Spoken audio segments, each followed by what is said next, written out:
Check 1 2. Let me know if you can hear us out there. If anybody's in chat.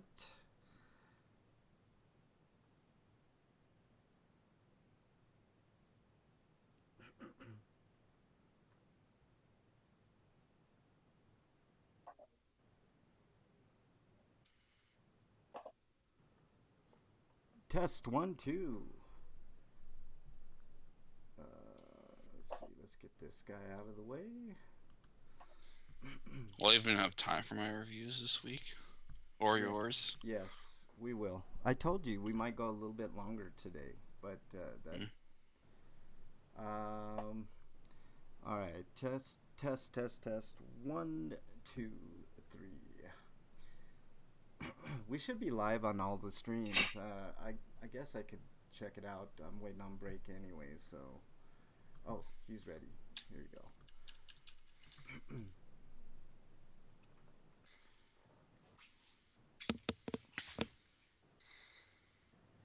What up, break? Can you hear us? Yay, it's me. Yes, it's you. I already threw us on the stream. I'm just waiting on confirmation to make sure that people can hear us, and then we'll get started. We might go slightly longer today, break. I got somebody that wants to call in and talk about Pizzagate. Even though it's been months since then. Oh, dude, it's. We'll get into it. It's already been refuted to hell anyway. I know. Let's. But we'll. Look, I'm sorry. I made the mistake. I didn't mean to kill those people. You were in those emails too, apparently. Okay. All right. Y'all ready to go? Yeah, if I could get into the damn chat. What am I doing here? You can go to Twitch, and then Twitch tweet. now? We're on Twitch, YouTube, Ustream. The only thing that we're not on is Wicked Radio, but that's I'll work on that Where later. is Dungeon my Buster. password? Oh. All right, fuck you, Twitch. I mean, let's go. I'm just looking at. Yep, I think he can. Twitch. There. Oops. Yo, dungeon. Oh, this is kind of interesting. Apparently, someone put out a randomizer for the 3DS Castlevania games to randomize where items and skills are located, randomizes which non-boss enemies appear where, randomizes items, souls, and glyphs dropped by non-boss enemies, as well as their drop chances. Lots of stuff. They're pretty cool. Give some new life to those games. All right. Okay. Encountered an unexpected error. What? You're an unexpected error. If you can hear us, Dungeon Buster, and whoever else that's listening, go to the Twitch chat. I think that's going to be a better chat for everybody. I'll keep the Wicked Radio one open just in case. But I think Twitch is going to be the way to go. So you guys... also YouTube. We're live on YouTube, Ustream, and Twitch. I think Ustream is IBM now, but those are the three that we're currently on. Oh, here we go. This is gonna be a bitch. I gotta resend my email and shit. I gotta set this back up. God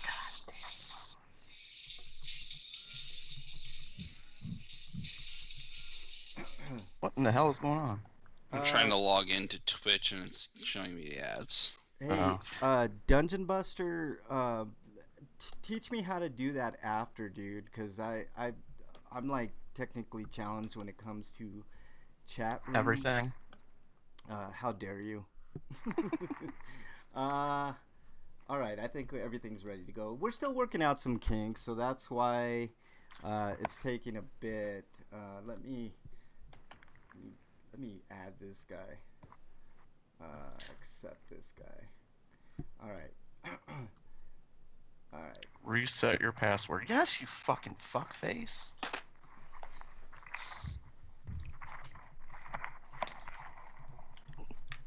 You seem a little cranky today, Rick. What? No. I don't see anybody in the Twitch room. Yeah, that's all right. All right, let's go. I have to figure out what the best chat is. I'm not understanding all that stuff, so no big deal. But let's get the show started. Should be a fun one today, guys. All right. Well, I say that, and then I hear Mug's voice, and then it's no longer good. So. Well, that's just mean. All We're right. only allowed to be mean to you. You're not allowed to be mean to us. The thing is, it doesn't matter. It's just Frank. Oh, shut up. Hate you all. All right, here we go.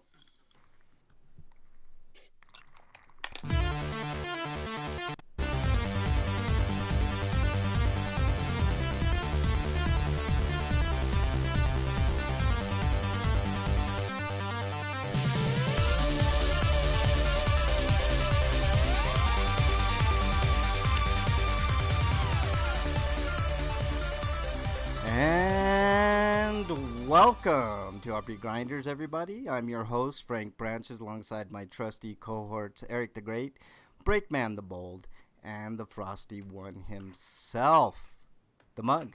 What's up, guys? How's your week? A little obnoxious, but okay. Definitely obnoxious, for sure. What about yours, Eric? I had to work early in the morning for 4 days, Oh, so I'm tired. yeah. Gotta love that. Work. All work and no play. How early is early? Yeah, how early is early? 4:30 in the morning. That should be illegal. Yeah. I say you sue. I agree, man. I totally agree. Hello to everybody out in chat. How was your week, Breakman? How was your week? Sorry. It's all right. Just another week, huh? Yeah, very much. Nothing special this week. Yeah. If you want to ask me how my week is, it's much like Mug's. Oh yeah. I'm sorry. How was your week, Frank? How dare you? How dare you? It was interesting, to say the least. Lots to talk about today. Man, Twitter is something else, dude. I think I'm this close to getting rid of Twitter because it's man, I don't even know anymore. Twitter is just something else. But we'll get to it. We're going to be talking about Pizzagate and a little bit of politics today. Something happened yesterday that I am not happy at all happened, and I think we can all agree on it. Maybe not. We'll have a discussion later on in Free For All. We might have a guest on to talk Pizzagate. We'll see. I added him on Twitter, or I'm sorry, Skype. So we might have a caller later on. So let's get with the news and get it done and over with. Eric? Yo, Eric. Did we lose Eric? Yeah, I'm here. I just Whoa, had what's him on going on? mute. Moria sounds like he's talking from through a tube or something. It's just his mic, dude. It'll I sound. haven't said anything. Yeah, he hasn't said Oh, anything. well, That that's was weird. me. I must be hearing the chat then. Yeah, maybe you Yeah, are. never mind. The volume it was on. Sorry. There you Uh-huh. go. I muted it. Anyways, if this freaking article overload, because PlayStation Blog takes forever, but Secret of Mana 3D remake is gonna happen on February 15th, and for the PS4 and PS Vita. And I'm a little lukewarm on this. I mean, because I like Secret of Mana, but it's not as good as a game as people give it credit for.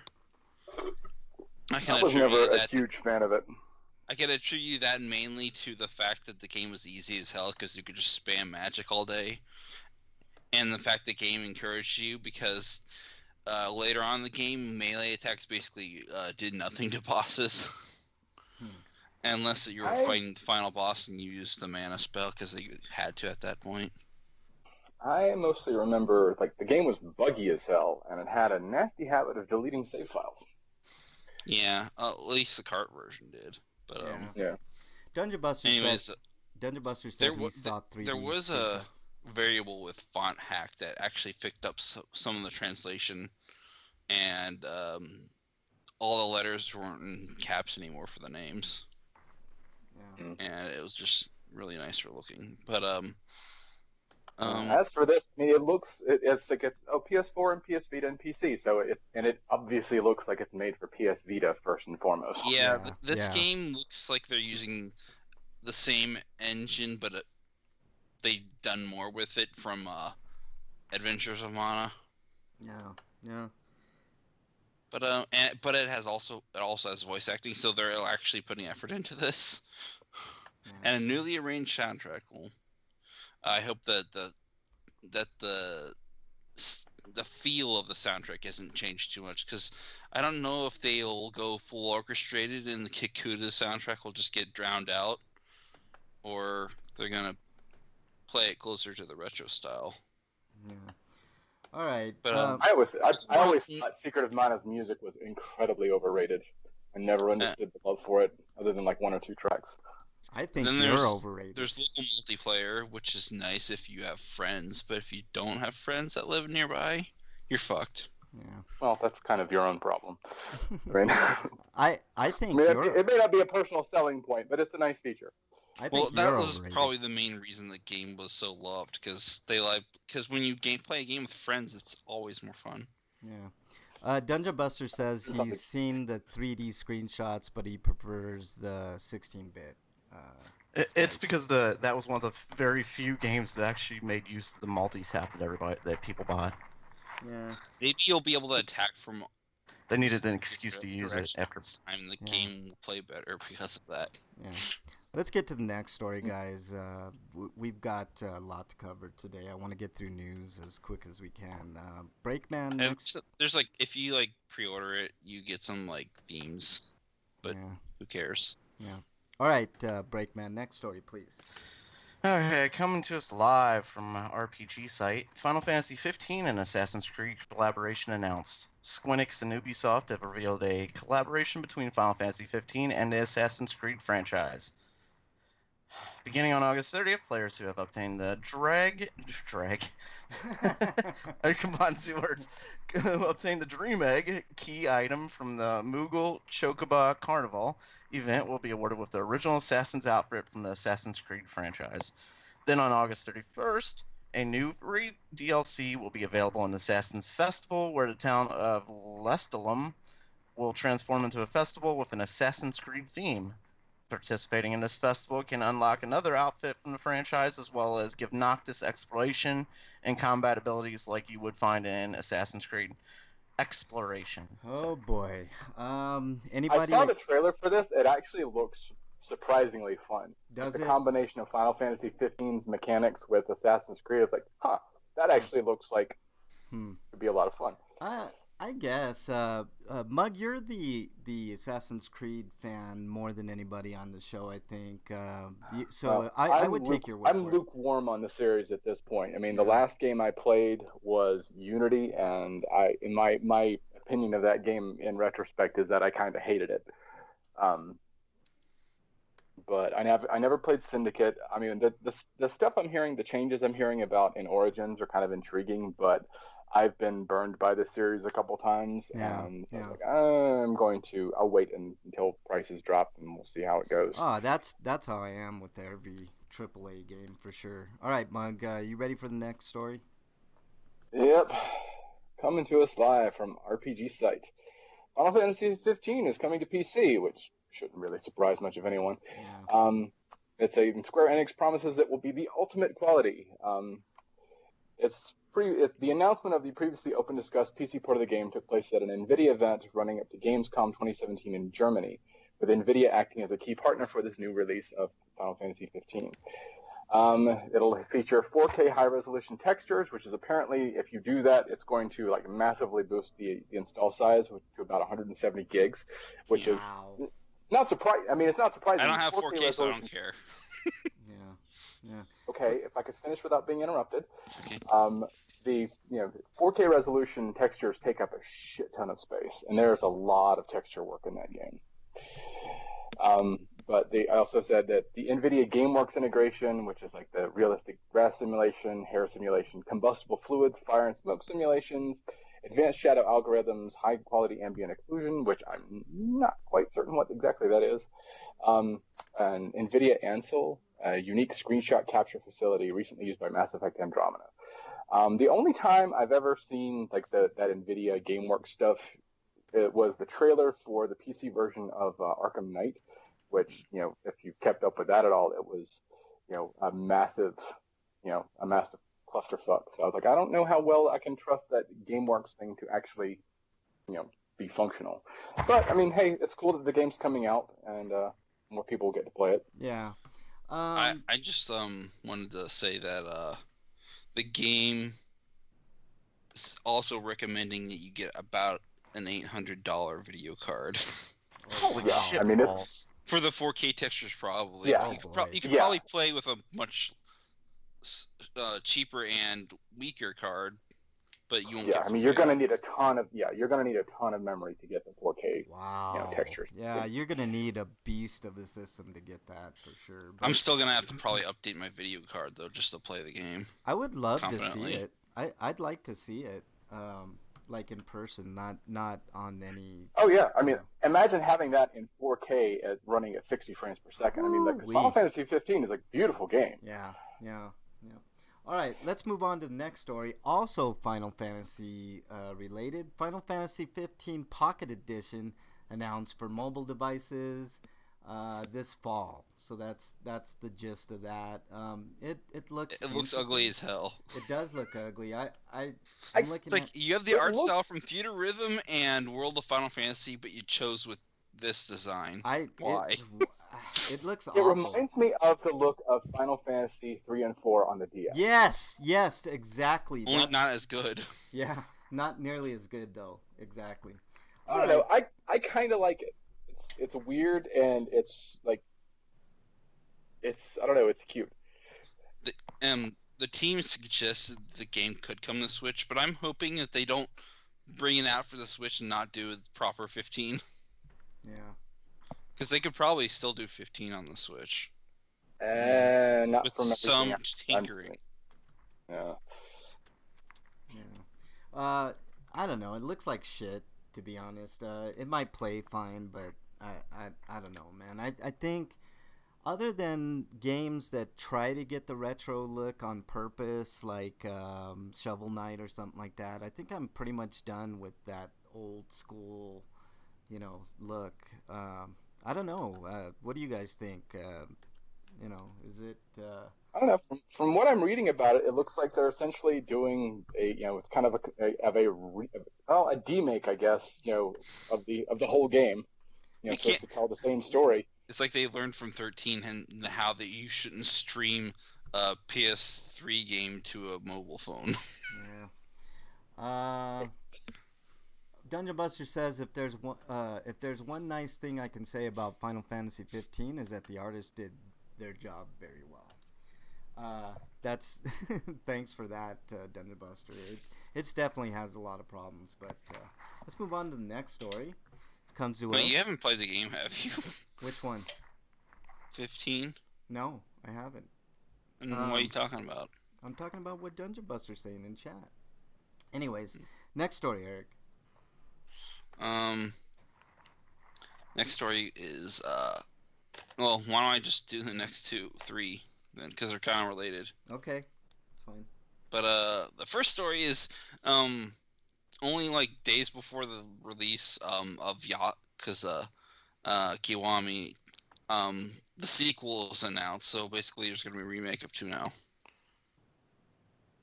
And it says there's a pre-order listing on Taiwanese PlayStation Store briefly earlier today, and it's since been confirmed.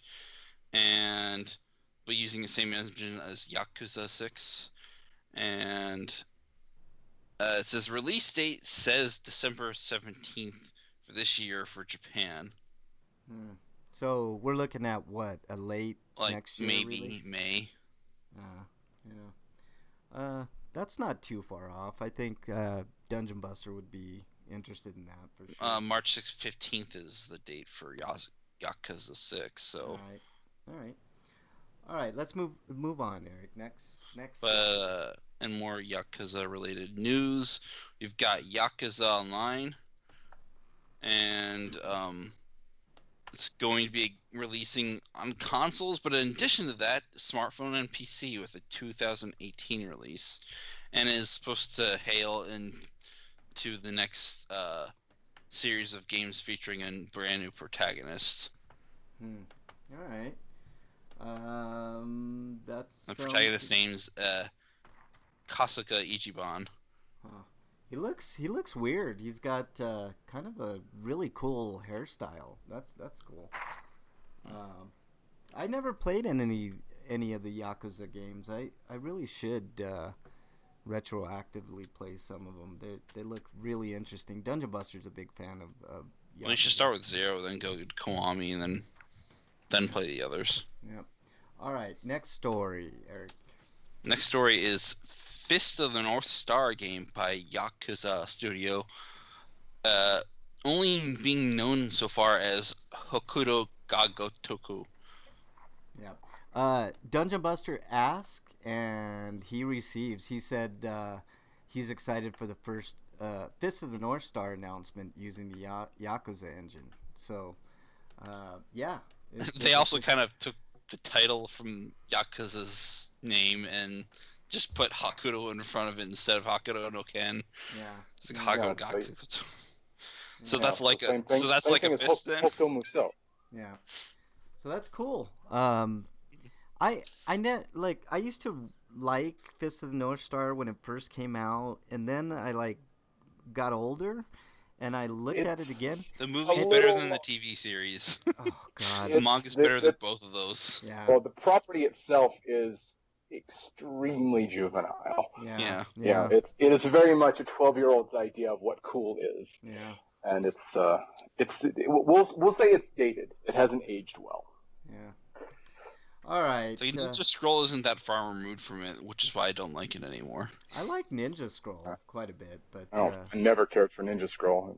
I did. I like Ninja Scroll. I'm not a fan of Fists of the North Star for sure. All right. I love Ninja Scrolls. So thank you, Frank. That's because you're old farts, Oh, how and dare you? still haven't watched any new anime How since. dare you? Walking off. All right. The last new anime I watched was Gungrave, and that was 2004. So Yeah. All right, Breakman. Oh, sorry. Fucking chat started playing on me. I was hearing both of your voices. God, that was scary. Coming to us live from RPG site, Demon Gaze 2's Western release dates have been announced. NIS America has finally announced release dates for its upcoming dungeon crawler Demon Gaze 2. It will arrive on November 14th for North America and November 17th in Europe for both the PlayStation 4 and Vita, despite the original Japanese release being... Sorry. Spit in my mouth. Original Japanese release being Vita exclusive. It is priced at $59.99 for PlayStation 4 and $49.99 for PlayStation Vita, like every other game. Demon Gaze 2 serves as... spit is where your spit belongs in your mouth. I I don't know it was where like in my- Dustin Buster's talking in his chat, but kind of in my throat, and I had to swallow. oh wait, there we are. Demon Gaze 2 serves as direct sequels to the first game, with many of the original characters returning. You'll be in control of a new demon gazer named Signa, an orphan embarking on a journey with his friends to liberate the people of Asteria from Magnestar's Spellbound. As the demon gazer, you'll be able to obtain demonic foes as allies, power up, and fuse them to your own liking. You may also develop relationships with your closest companions. Oh, that actually sounds pretty fun. Eric, did you play Demon Gaze 1? Yeah, Did you like I it? got a review up on I think most of the reviews are still up on Game Tactics, so it's still there. What I like how enthused you sound. I know. You sound Well, I should probably take all my old reviews and archive them, and then repost them on other sites. yeah, that'd be an idea. All right, let's move on to the next story, Eric. Actually, let's go with Mug next. All right, coming to us live from RPG site .hack//gu last week code. Fuck these names. Launches in North America on November 3rd. It will come to PS4 and PC. They've released a new trailer recapping the 3 remastered episodes: Rebirth, Reminisce, and Redemption, as well as a teaser of the brand new 4th episode titled Reconnection. Randy Lee, brand manager at Bandai Namco, went to PlayStation Blog to give a quick overview of the series up to this point, as well as detail some of the new additions. It includes a cheat mode separate from the normal gameplay mode, which gives all characters max stats for those who just want to experience the story. However, even the standard gameplay mode has been tweaked to offer a streamlined experience, including increased EXP gain and the ability to retry after falling in battle. All right. Cool. I like Now that stuff. I like Yeah. stuff that makes it easier for you to complete a game if you're Yeah. somebody gets stuck and you really, like they said, just want to see the story or something. I wonder if it's a retry with like a weakening type of thing, like the Legend Hero series has. I wonder what D5T thinks of this. We should try to get D5T back into this chat. He had an extensive .hack website. I don't know if he still runs it, but it was like really cool. Very well done website with lots of stuff, all .hack related. So yeah, I'm with you, Breakman. I like the, I guess, improvements here. Anything that streamlines it, makes things better. You know, that's really doing fans service. So, so that's good stuff. All right, next story, Eric. Next story is from a simple but a generic name from THQ Nordic. Open world action RPG Biomutant announced. That is really, really generic. Yeah. Anyways, the game is described as an open world post-apocalyptic, because of course, Kung Fu Fable RPG.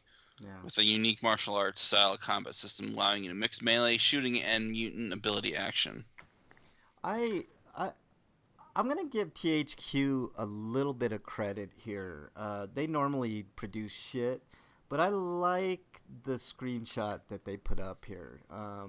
THQ is not the THQ of the 90s. Also, right. THQ in the 90s mostly published and didn't produce games. Yeah. But I'm like I said, I'm gonna give them a little bit of credit here. I'm gonna reserve judgment on Biomutant.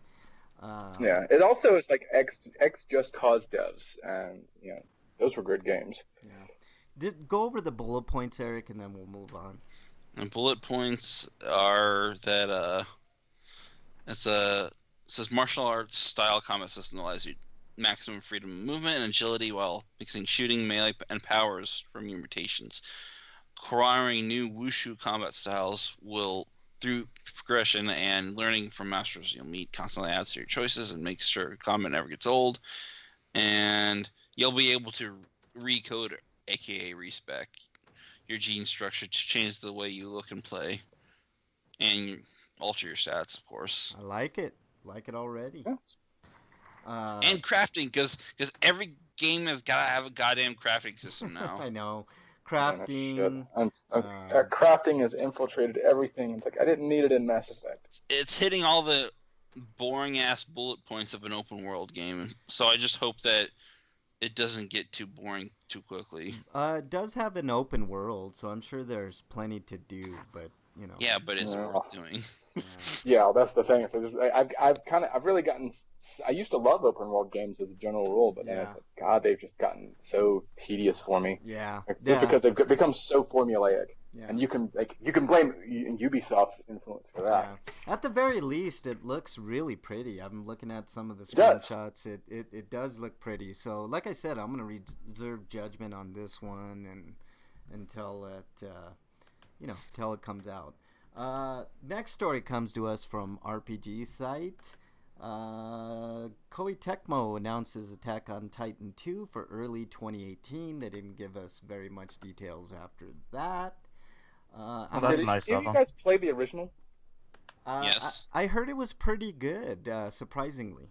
Yeah, there's some jank. I hope it that's- gets fixed here. Yeah, I mean, I heard that it's kind of like if you like the Spider-Man 2 on the PS2 and Xbox, there's a decent chance you'll like Attack on Titan. I did like Spider-Man 2 on the PS2. Oh yeah, Spider-Man 2 was an underrated game. I like that game quite a bit. Yeah. I mean, it's mostly loved nowadays because the swinging was the most fun that Oh, of any God. Spider-Man game that's ever been done. You could do that like all day long, just swing around the city. So, yeah. It would be fun. It was kind of like a Tony Hawk game. You could do like stunts and tricks and chaining stuff together. Yeah. Dungeon Buster says, God, I love the Tony Hawk games. God, I'm excited for that new Spider-Man game. It looks incredible. Dungeon Buster says, I love open world games, but only if the open world has worthwhile stuff to do in it. Attack on Titan game was actually good. They nailed the swing system and the combat was fun. That's pretty much what you were saying. Xenoblade's open worldness was good because it wasn't too open world. The environments weren't super huge. Yeah. Although it was densely packed, there was still plenty of things to look for. And even though you weren't doing a whole lot of variety in regards to the quests that you could take on, some of the quests did have good rewards, so they were at least worth doing or filling out quest chains for those. But like the biggest part of that game was just exploring on its own was its reward, because you got lots of experience for finding landmarks, and there's plenty of landmarks to find. All right, let's move on to the next story, Breakman. Coming to us live from Gamatsu, Azura Striker Gunvolt Striker Pack for Switch physical release announced for North America and Europe. Publisher Nighthawk Interactive will release a physical version of Azure Strike Gunvolt Striker Pack for Switch in North America and Europe this fall for $39.99. Amazon already has it available for pre-order, probably GameStop as well. Previously, the game was only confirmed for digital release in Western territories. In Japan, it is also getting a physical release in both standard and limited editions. Azura Striker Gunvolt Striker Pack will launch for Switch via the Nintendo eShop worldwide on August 31st. Next week. It includes both Azura Striker Gunvolt and Azura Striker Gunvolt 2, which that sounds pretty good. Yeah. I would like to play those games. I think the publisher for the Striker Pack for the 3DS version was actually Yacht Club for whatever reason. Yacht Club. Yahtzee? Oh. The Shovel Knight guys. Yeah, I was gonna say, like, aren't they just a developer? They published the game? Yeah. Weird. I think they also published the 3DS physical release of Shantae Pirate's Curse. Is that you, Breakman, messing with your mic or something? Sorry, I dropped something. All right. My dignity. Yeah, you dropped your dignity. I've never heard of that was I was presuming. Say, I don't believe you, Break, because we all know at this point that you don't have no any. dignity. Yeah. No diggity. No dignity. Yeah. All right. Next... No doubt. Sorry, I was muted, or that would have came out sooner. That's all right. Next story. Let's go with Mug. All right, coming to us live from Gamatsu. I'm skipping the headline. Yep. Kadokawa will release Root Letter smartphone edition for iOS and Android devices in Japan on August 25th. From launch until September 25th, the smartphone release will only cost 500 yen and then will revert to its regular price of 1,400 yen. Previously released on PS4, Vita, and PC, all 3 versions are available now worldwide. So, that's cool. Yeah. I'm not gonna go through all the bullet points on it. No, you don't need to go through it. The announcement's there. All right, last story, Eric. The last story is about. This is a big one because finally Atlas is having a European branch. Yeah, I know. This is big news. Anyways, says the new team currently features commercial director Simon Inch. So if that name's significant to you, good for you, I guess, or bad for you. I don't know anything about him. I don't either. Maybe Gripper knows. I don't know. But and he says the move will allow them to release special edition sets and products that currently offer in North America and other markets. So they're going to be able to do more than just doing standard editions of the games. That's nice. Yeah. But I hope it works out for them. Yeah. I hope it does. People better buy their stuff then. Yeah, Atlas is one of my favorite companies. They produce some of the, in my opinion, some of the greatest RPGs and innovative RPGs for a long time. Would you stop sucking up to Atlas? Not listening, Frank. I wish they were. We're not getting a brand deal. Damn, I was hoping, man. That's what I was hoping. All right, that's the news for today, guys. Thankfully, let's see. Sorry, I'm still getting used to the new format and stuff. All right, and no homie discounts this week. Hey Frank, what do you think about moving reviews to before the Sweetos and Stinkos? We'll talk after the show, dude. I don't want to discuss any show related stuff until after the show. We'll discuss it, Eric. I'm always up for input, dude. Any Twitter questions or comments, Breakman? But I just asked on the show because maybe the listeners might want to put input. Yeah, we'd love to hear from listeners too. So, all right, go ahead, Break. Okay. Coming to us live from, well, that's from you. Let me move to the next one. From Twitter. Coming to us from PJ Howie 2. Oh. PJ HOWIE, the number 2. I like it. I like hearing from new people. Yeah. I'm about to call Frank Branch's YouTube podcast at RPGrinders. We will discuss his assertions that Pizzagate has been debunked. Hashtag Pedogate #. Nobody calls it a #. Anymore. It's a hashtag. Then we got another new one coming to us live from. Why do we keep saying coming to us live? Coming to us live. We're not doing the news anymore, damn it. From Bijer Wise at Drowning West. I'm sorry if I butchered your name because I think I did. DROWNINGWEST on Twitter. Can't find how to listen live at wickedradionetwork.com. Can you share link after Howie? Yeah. We can. Which Howie or no? This is somebody new. I'm sorry. Yeah, go ahead, Frank. You're saying we can definitely do that. Just search YouTube RPGrinders. We'll throw a link. Maybe you can throw a link while we're going on after you do the comments, Breakman, to this guy, to either the YouTube or the Twitch stream. Either one will work. All right. Well, okay. Next is from another new one. It's Now or Never at ITSNOWORNVR51 on Twitter. I can't believe. Why do I keep saying on Twitter? Because we know we're talking about Twitter. I can't believe when anybody says that when it's never been investigated. Uh-oh, Frank, you stirred up the pot with this Pizzagate. Oh, I sure did, man. I can't wait. We got somebody that I'll get in a second here, but when we get to our stinkos. There's another one. Another new name. Yeah. Catherine Grace at Duffy _1958. DUFFY at DUFFY _1958. She says, "Go Howard." Ooh. Can't wait for this. This is gonna. You are in trouble, Frank. Yeah. What did you do? Yeah, you'll find out in a second. I'm getting Howard on the show here pretty soon. So continue on. Anything else? Well, there is actually another one because this is happening right now. at PG Howie says he is waiting.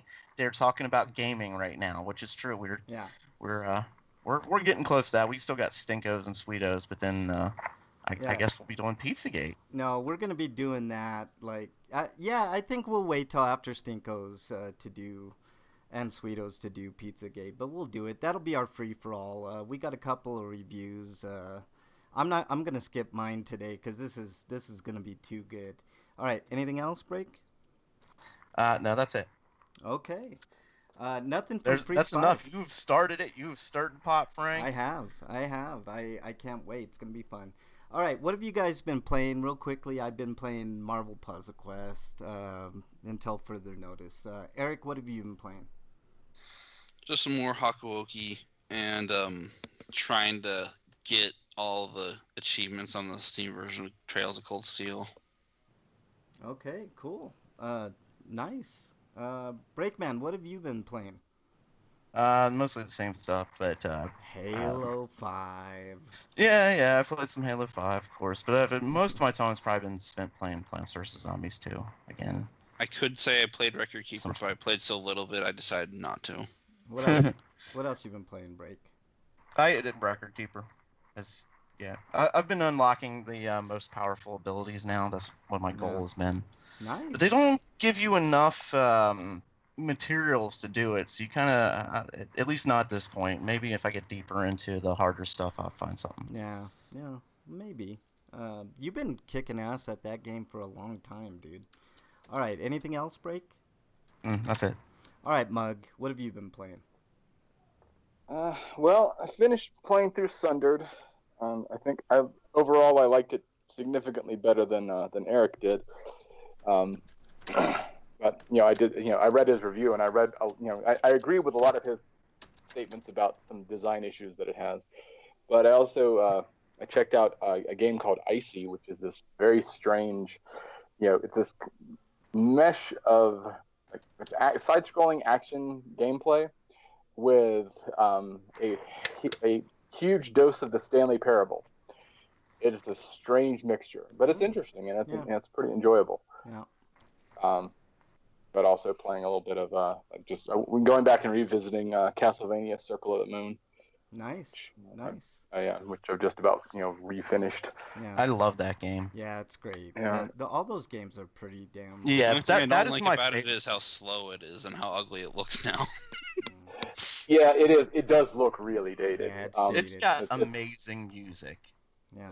It is. The downside is that most of it is just lifted from other games. Although it does have it's like its signature track Awakening is actually one of my favorite Castlevania tracks, and it's never been used in anything else, which I think is a real shame. And one of those tracks is actually recycled from Castlevania 64. Actually, two of them were. Yeah, I mean, most of the game's music was taken from other Castlevania games. Yeah. But it was good. It was well chosen music. It was remixed well, at least though. Yeah. I mean, I they love did a that good job game. with the audio. I mean, Yeah, The overall, gameplay, the music, and I know the graphics seem dated. Sampling but could have been a lot gameplay, I better think, though. Yeah. I think the gameplay holds up very well. yeah, it does. Although it is kind of funny if you look back at it, it's like wow, this game is really dark, and it's like they did not. This game was clearly visually designed before the final specs of the screen of the original Game Boy Advance had been given to the developers, because everything was way too dark for that super dark non-backlit Better than screen. being the opposite and all the colors being washed out because everything's too bright. When I finally got a Game Boy You're talking about SP, Harmony of Dissonance. when I finally got a Game Boy Advance SP, the first game I played was Circle of the Moon again. I'm like, oh, thank God I can see it now. Yeah. Instead of having to No, play like I'm under actually a talking lamp. about Breath of Fire 2 for the Game Boy Advance, which had terrible audio, by the way. All right. All right. Anything else? It's surprisingly they did Breath of Fire, which was almost like a faithful recreation of the SNES game, including the audio. But when they did 2, it went chiptune and gross. And they Well, didn't bother doing the a thing to remember. retranslation. Well, the thing to remember about the Game Boy Advance is that in order for the audio, and the audio was also in mostly in software. Mhm. Like in order to have like the high quality audio, you had to find a balance between your visuals and the CPU requirements of the audio, which is why like Harmony of Dissonance sounded so bad. They used low quality I actually like some of those tracks, but if they I mean, compositionally it's great, but some of the audio quality is just like, ooh, this sounds like an old, this sounds worse than a Game Boy audio. I kind of wish that someone had taken a ROM hack of Circle in the Moon to resample it so that it doesn't sound as scratchy. Yeah. That's easy. I could actually. That's easy to do. Nobody has done it though. That's why I'm wondering why nobody has done it. Yeah, let me get in Dungeon Buster's comment here real quick. He said what he was playing was he finished saving the cyber world as Rutger Hauer in Observer, and also finished Uncharted: The Lost Legacy. All you had to say, Dungeon Buster, was Rutger Hauer, and I'm in. What? Yeah, tell us more. What game are you playing where you're Rutger Hauer? Yeah, exactly. I know. Like, wait a minute. I want to play this game. Can it be my real life? Yeah. All right, let's move on to Stinkos, and boy, do we have some Stinkos. At least I do. Eric, do you have a Stinko this week? I didn't see one.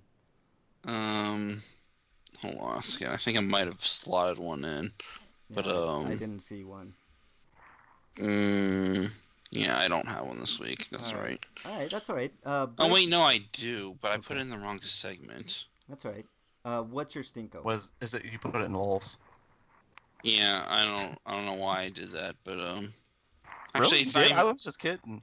Actually, no, I didn't. I thought I put it in here, but oh well. That's right. What is it, man? It's hold on a second. This is from the independent.co.uk. It says the Catholic Church has claimed child sex abuse victims consented.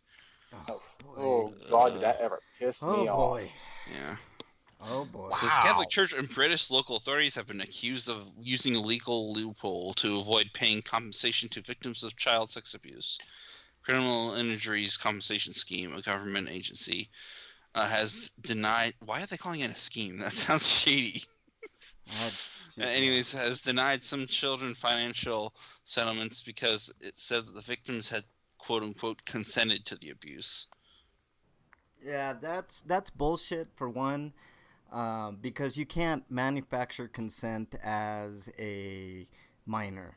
At least that's not how it is. There's not just that, and like because this all kind of boiled down to one particular case where they were talking about like, essentially it's like she had like the girl had apparently like there was maybe I'm conflating two things where this girl had apparently had sex before. She went into the woods with this guy willingly, and she came out happy and smiling. It's like it's not rape if they come. Oh boy, that's ridiculous. You know how many women that have been raped that have came, and it's still awful.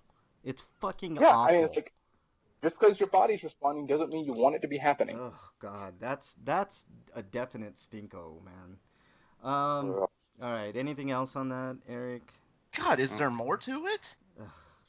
Jesus Christ. There's always more when it comes to the Catholic Church. The Catholic Church is so corrupt, man. It's crazy.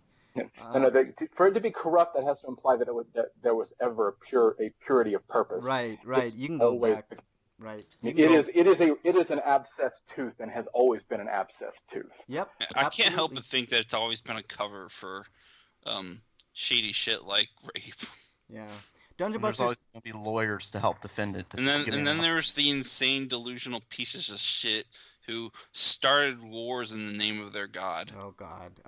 That we could go on that. Dungeon Buster says observers on Steam, and it's also a digital purchase on PS4 and Xbox One. Takes place in 2084. You play Rutger Hauer, who can jack into people's memories as a quote observer. This is an Xbox One game. Is it backwards compatible yet? It's digital. What's the name of the game again? Observer. Write this down. Observer.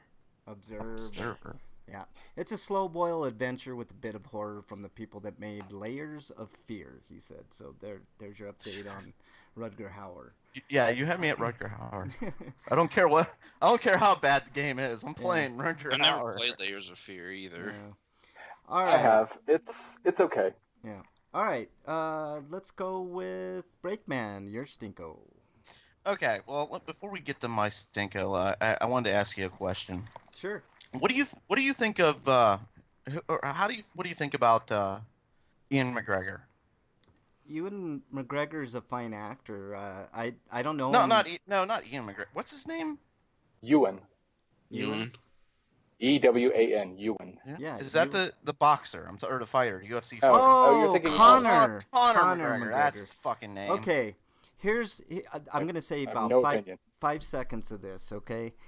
I don't watch sports. Especially blood sports like boxing. Check it out. Well, he's a UFC fighter. He's not a boxer. Yeah. I just couldn't remember his fucking first name. Sorry. Go ahead. Conor McGregor is doing the same thing that Money Mayweather has done for years. He's used his mouth to make a lot of money, but the difference being Mayweather has used his boxing skills as well, and he's the best I've ever seen, hands down, and I've seen a lot. Conor McGregor doesn't stand a chance, not even a puncher's chance. That wasn't really my question. What's your question? What is your opinion of Conor McGregor? I think he's an okay guy. I know he said some kind of racist kind of shit, but that's all hype, dude. That's. I mean, he's making $100 million off of this fight, so he's gonna say anything he wants to get people to buy because a good percentage of his money is gonna come from how many people purchase that thing. So I'm not purchasing it because it's not even going to be a fight. Anyways, go ahead, Breakman. I'm sorry. Okay, what's your opinion on Mayweather? I like Mayweather quite a bit. I think he's cocky, but he has good reason to be cocky, and he's a great businessman. Being a great businessman doesn't mean that you're a great person.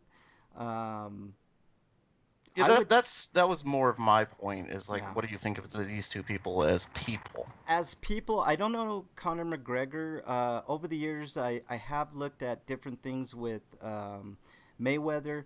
I actually think Mayweather is a good person, to be honest with you. He does a lot. What? Yeah. Are you out yeah, of your mind? No, Like he physically abuses women. that I don't agree with. But if you look at all his charity work that he's done in Las Vegas, like he's contributed. That's so what? Doesn't I know, matter if you're I hitting know. people at home, like you take a woman Yeah, back to your house you're and treat her right. like property. I have to concede this point to you, Breakman. You're right. I don't know if he was convicted. I'd have to go back and look. I don't know if he's convicted either, but he's had the money to get his way out of everything. Just Yeah. as I kind of mentioned before, like if Good you have point. enough money, you can get the lawyers to defend you. Yeah. Good Like point. those people are scum too. If you're helping out somebody who's molesting kids because they pay you enough money to do it. Yeah. Yeah. You got a good point, Breakman. You definitely have a good point.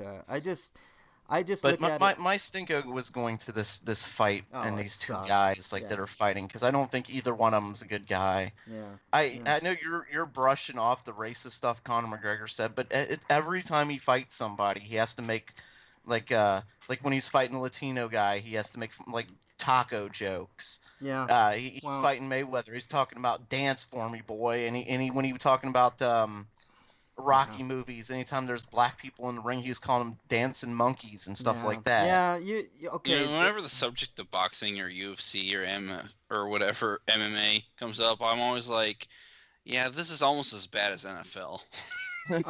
It's. I mean, maybe I'm taking it overboard, but I don't think so. I think I think he's exploiting, really. Like he's making hundreds of millions. He's gonna make a lot of fucking money off this. I no shouldn't say hundreds question. of millions, but he'll make millions of dollars, which is another thing that's really irritating me about this. This is turning into this biggest fight ever. Yeah. And Yeah. there's so much money for two people. Two people are gonna get paid a lot of money. Yeah. Who Yeah. I don't think deserve to be paid a lot of money. Yeah. I think either one of these people they're terrible people and Yeah. just I don't know. I- You're I probably think right. I think terrible people get elevated because of their talent, and that's Yeah. ridiculous. Yeah, I agree. I totally agree. And another part of my stinko goes, I've said this on Twitter. Yep. And let me try and remember this verbatim, but I said McGregor versus Mayweather. These two crappy people are gonna pummel each other. Why should any of us care? Yeah. Some of us have money on it, I guess. Yeah, if you have money, which it's an easy bet. I mean, there's no way in hell. I would have put lots of money on Mayweather to win. Yeah, because me too. I don't think there's a chance in hell McGregor's gonna last even 3 rounds. There But is but not. that wasn't really my point. I wasn't talking about betting. I was just talking about this here crap of people. Yeah. And I immediately get response on Twitter from some jackass. Like, of course. if you don't like what I say, you don't have to respond. But Right. it's like, I agree with you about with Mayweather, but are you just trying to be funny about McGregor? Yeah. I'm like, no. Like, he said some racist things. Is racist stuff okay with you? Yeah. In which case, he started like just going off on me. Yeah. That's I'm crazy. like, oh my god! Like, this is why I've been so quiet on Twitter lately, is because people like this. Well, I admit, like, Twitter's made me so mad that I've like gone off on people before, and I've usually apologized if they didn't deserve it. But yeah. I mean, but it's just like, god damn, like, you're like going out of your way to defend some guy you don't know. He's like, stop reading headlines, you idiot. Oh God. Okay, whatever, man. You don't know me. You don't know what I'm doing. Right. You don't know what I've seen or read. I mean, people. Twitter is so weird, dude. I love Twitter and I hate Twitter at the same time because. Right. Some days I'm actively using it, and and then I'll go like a week or two without touching it. Yeah. No. I deactivated mine, and I don't miss it at all. Yeah. I like Twitter in general because it's another outlet for me to get out a lot of frustration, especially lately. But I get a lot of hate on Twitter, and I'm like, there's just no room for Well, it. speaking of hate on Twitter, you're also getting some hate on YouTube chat. Freak5Chaos says Frank is so old he remembers the first time someone got punched because How it was dare him. you? How dare you, Freak Five? How dare you? I haven't been And paying. then that can't be. That can't be though. I mean, like no one. It took millennia for for humans to evolve arms for punching. Before. Just so that we could punch Frank. Well, Yeah. that's okay. That's true. That's true. I mean, like that did provide a very good reason to want to evolve, to evolve arms so that we could punch Frank. How dare you? He also says, I don't care how much. Kind of echoing what I said. I don't care how much good you do with your charity. It doesn't erase the shitty things you do. No, you're right. Exactly. You're right. Look, you're right. I back off of that. All right. Let's move on here. Mug, you're Stinko. We're all gonna die. Oh, we're all gonna die. Why you say that? Oh, I'm just expecting. I had another one, but I was wondering if you guys were gonna say it, so I'm not gonna say it yet. Okay. Yeah, Hang on.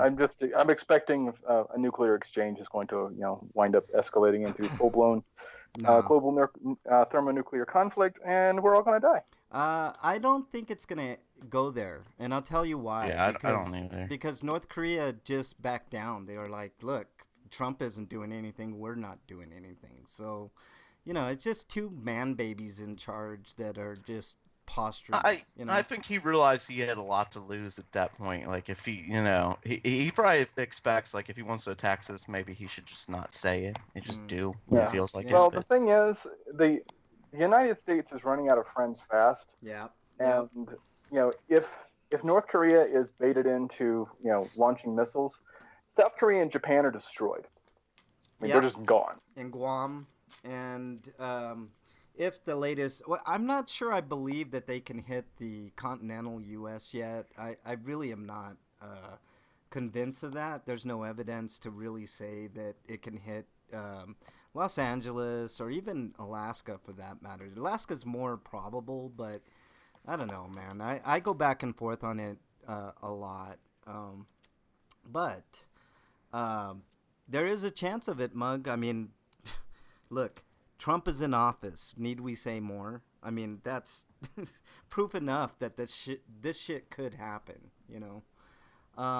Which brings me to my Stinko, unless you wanted to elaborate further, Mug.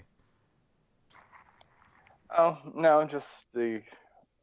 I had this weird realization. I hate to be the asshole, but I think you just need to just relax, just smoke some of Frank's weed, and we'll be okay. What do you mean for some of Frank's weed? He's been smoking my weed. Yeah, I haven't had any money, bitch. man. You are those guys I always hear about in songs that people hate, Frank. No, man. Mug knows you've smoked some of my weed too, you son of a bitch. Don't even start. But it's like now. It's like every 2 hours is this new question. Like, should be a video game called Weed Use. Yeah. I mean, literally every every 60 minutes at least. No. There's a new message from more weed. I'm like, dude, I'm running low. You're running low. You still got about a half an ounce. Rum hack is spy versus spy, but you steal each other's weed. This guy smokes about one puff and he's in La La I am Land. not your dispensary, sir. Oh, get out of here! You guys need yours, mine, and ours. Like separate them by jars and like that's the shit we share. I'll do kind of the old Odd Couple thing. We'll like divide the room down the middle with tape. Or you get into a Gundam fight or something. It's like one of us has the. It's like one of us has the kitchen, one of us has the bathroom. I'm taking the bathroom. How dare you? How dare you guys? All right. I can get fast food, but man, if I really have to go, I don't want to drive somewhere to go. So, just I'll take the bath. There's no real good segue from that into my Stinko other than bathroom. There's another Stinko from chat, real quick. Okay, go from ahead. Freak5Cast. He says, I drive 2 hours south to watch the eclipse. The sun was playing peekaboo, hiding between clouds and popping out. Then at totality, which for those who don't know from people who, I don't know if you stuck your head in the ground and weren't paying attention, totality means when the moon's completely covering the sun. It stayed behind clouds the entire fucking time. Yeah, That's not quite as unfortunate. bad as what happened to Noah and his wife Lucinda from Scathing Atheist. Like they drove 1,000 miles, and it was like bright, sunny day, clear skies, and just when totality was coming up, a single cloud moved into position just over the sun and covered the sun. Oh no! Specifically, hang on, no, wait, it gets worse. For specifically the entirety of totality. Oh, It's like that's another right nature before thing. totality, and like as soon as If God is real, he's a gigantic dick. No, it's just like, oh look, the Scathing Atheist guy is down there. Fuck you. God is fighting the Scathing him. Atheist.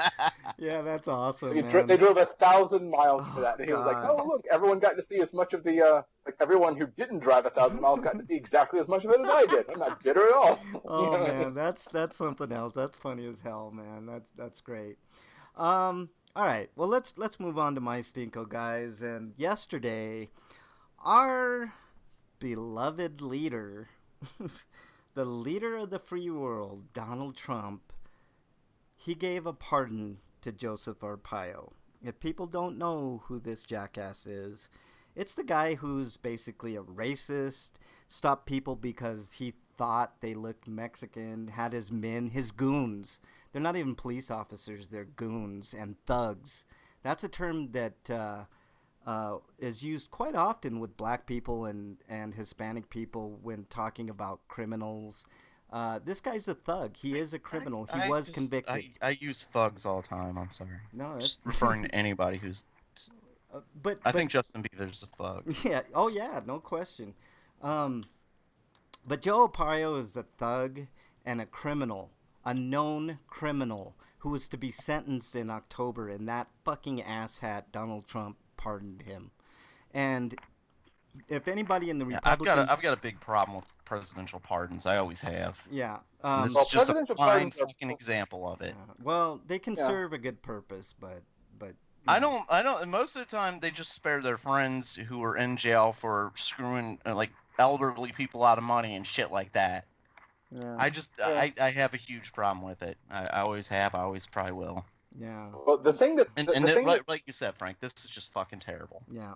the thing that's Why tricky about does them the is president even have the power to do that? He's not part of the judicial branch. No. Right. I don't think your president should have the power. Yeah. I- What were you gonna say? I mean, Mark? that's the thing. It's like a mayor can pardon, city offenses. A governor can Mhm. pardon, state offenses, Right. and the president can pardon federal offenses. And Yeah. the scary thing about it is that presidential pardons are essentially designed to be impossible to gainsay. Yeah. And the law that grants the executive pardon of power is so vague. It grants the broad ability with literally the only restriction being that the person being pardoned cannot be under congressional impeachment. Yeah. Yeah. Well. There's no restriction on who it is. Like it is entirely feasible that a president could pardon himself. Yes. And there have been only 2 impeachments in the history of Yeah. Yeah. the United States. Yeah. God, I don't. I'm not even gonna start on Trump because that's not the story here. There's a bigger underlying story here. We could make our stinko about how he started signing the law for banning the trans out of the military. Oh, yeah, we can go into that, but I'm talking. This ties into this. The bigger story here, and the bigger point that everybody is missing. All right, Joe Arpaio, the maximum he could have served was 6 months in prison. God damn. 6 months was the maximum. And do I think he was even going to get a maximum? No fucking way they were going to give him a maximum. Never. I guarantee I disagree so much with that. Like, I think if you sign up to uphold the law, you should be held to the highest standards of the law. There should be stiffer penalties if you're a law. I don't know about stiffer, no, but I think you should get the maximum as it is. But if you start talking stiffer, you start talking about judges with vendettas and stuff like that. No. They should. I think be that turns stiffer. into a slippery slope. Vendettas. We're talking about vendettas here, Breakman. Vendettas have been against minorities for how long now? It's the right. time, I'm not saying anything like that, The time for Frank. vendettas is over. The only way that police officers will do their job properly is to get proper training and to have stiffer penalties if they Okay, break the let law. me explain this better. Say a cop is sentenced to life in prison. I don't want the judge being able to say, okay, well, instead of life, I'm just going to have him executed. You see what I'm saying? Death penalty is different, dude. I But don't agree. that's kind of my point. I don't think he's talking about the death penalty specifically. Like, judges Yeah. should not have the ability to assign a higher sentence specifically because the individual's a cop. No, Just like they no, shouldn't be no. able to assign Listen. like the lenient sentences No, like some judges no, have been look. doing for like rape cases and such. Would you guys agree that a crime being committed by a police officer is worse than a regular normal citizen? Could you guys agree on that, or no? If a police officer, well, listen, Frank. If a police officer kills somebody, and they go to court and they are going to be tried. Yep. If a regular citizen goes, usually there's like plea deals and there's some sort of bargains and stuff like that. I'm saying the officer doesn't get that option.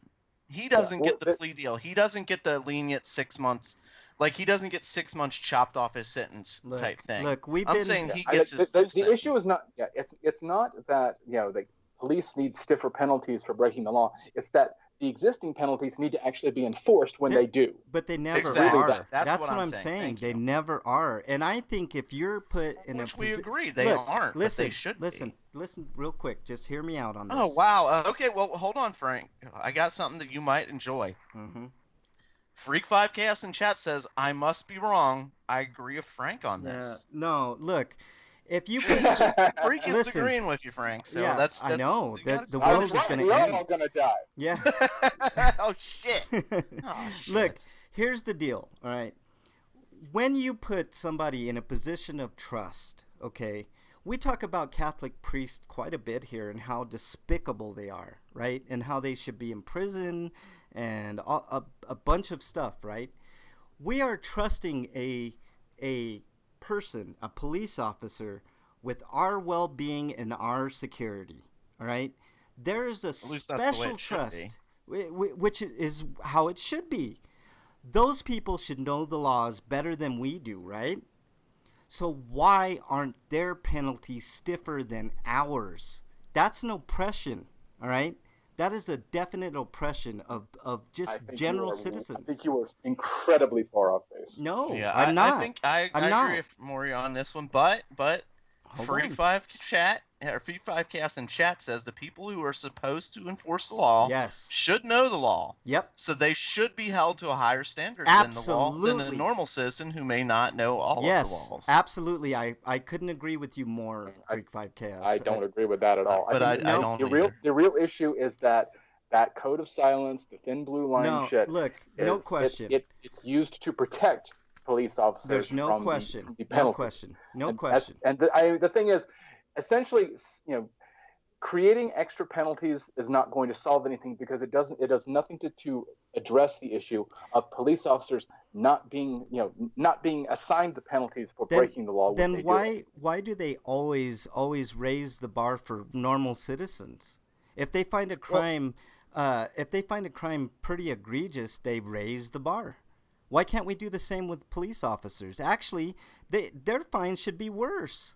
They have the full. They're supposed to have the full trust of the public, and now they have nothing. I don't trust. Part of the problem officer. with like a higher sentence, if you want to do that, is there are a lot of people who side with police on a lot of things. Oh, there's no question. And there are people that are like I'm saying jurors.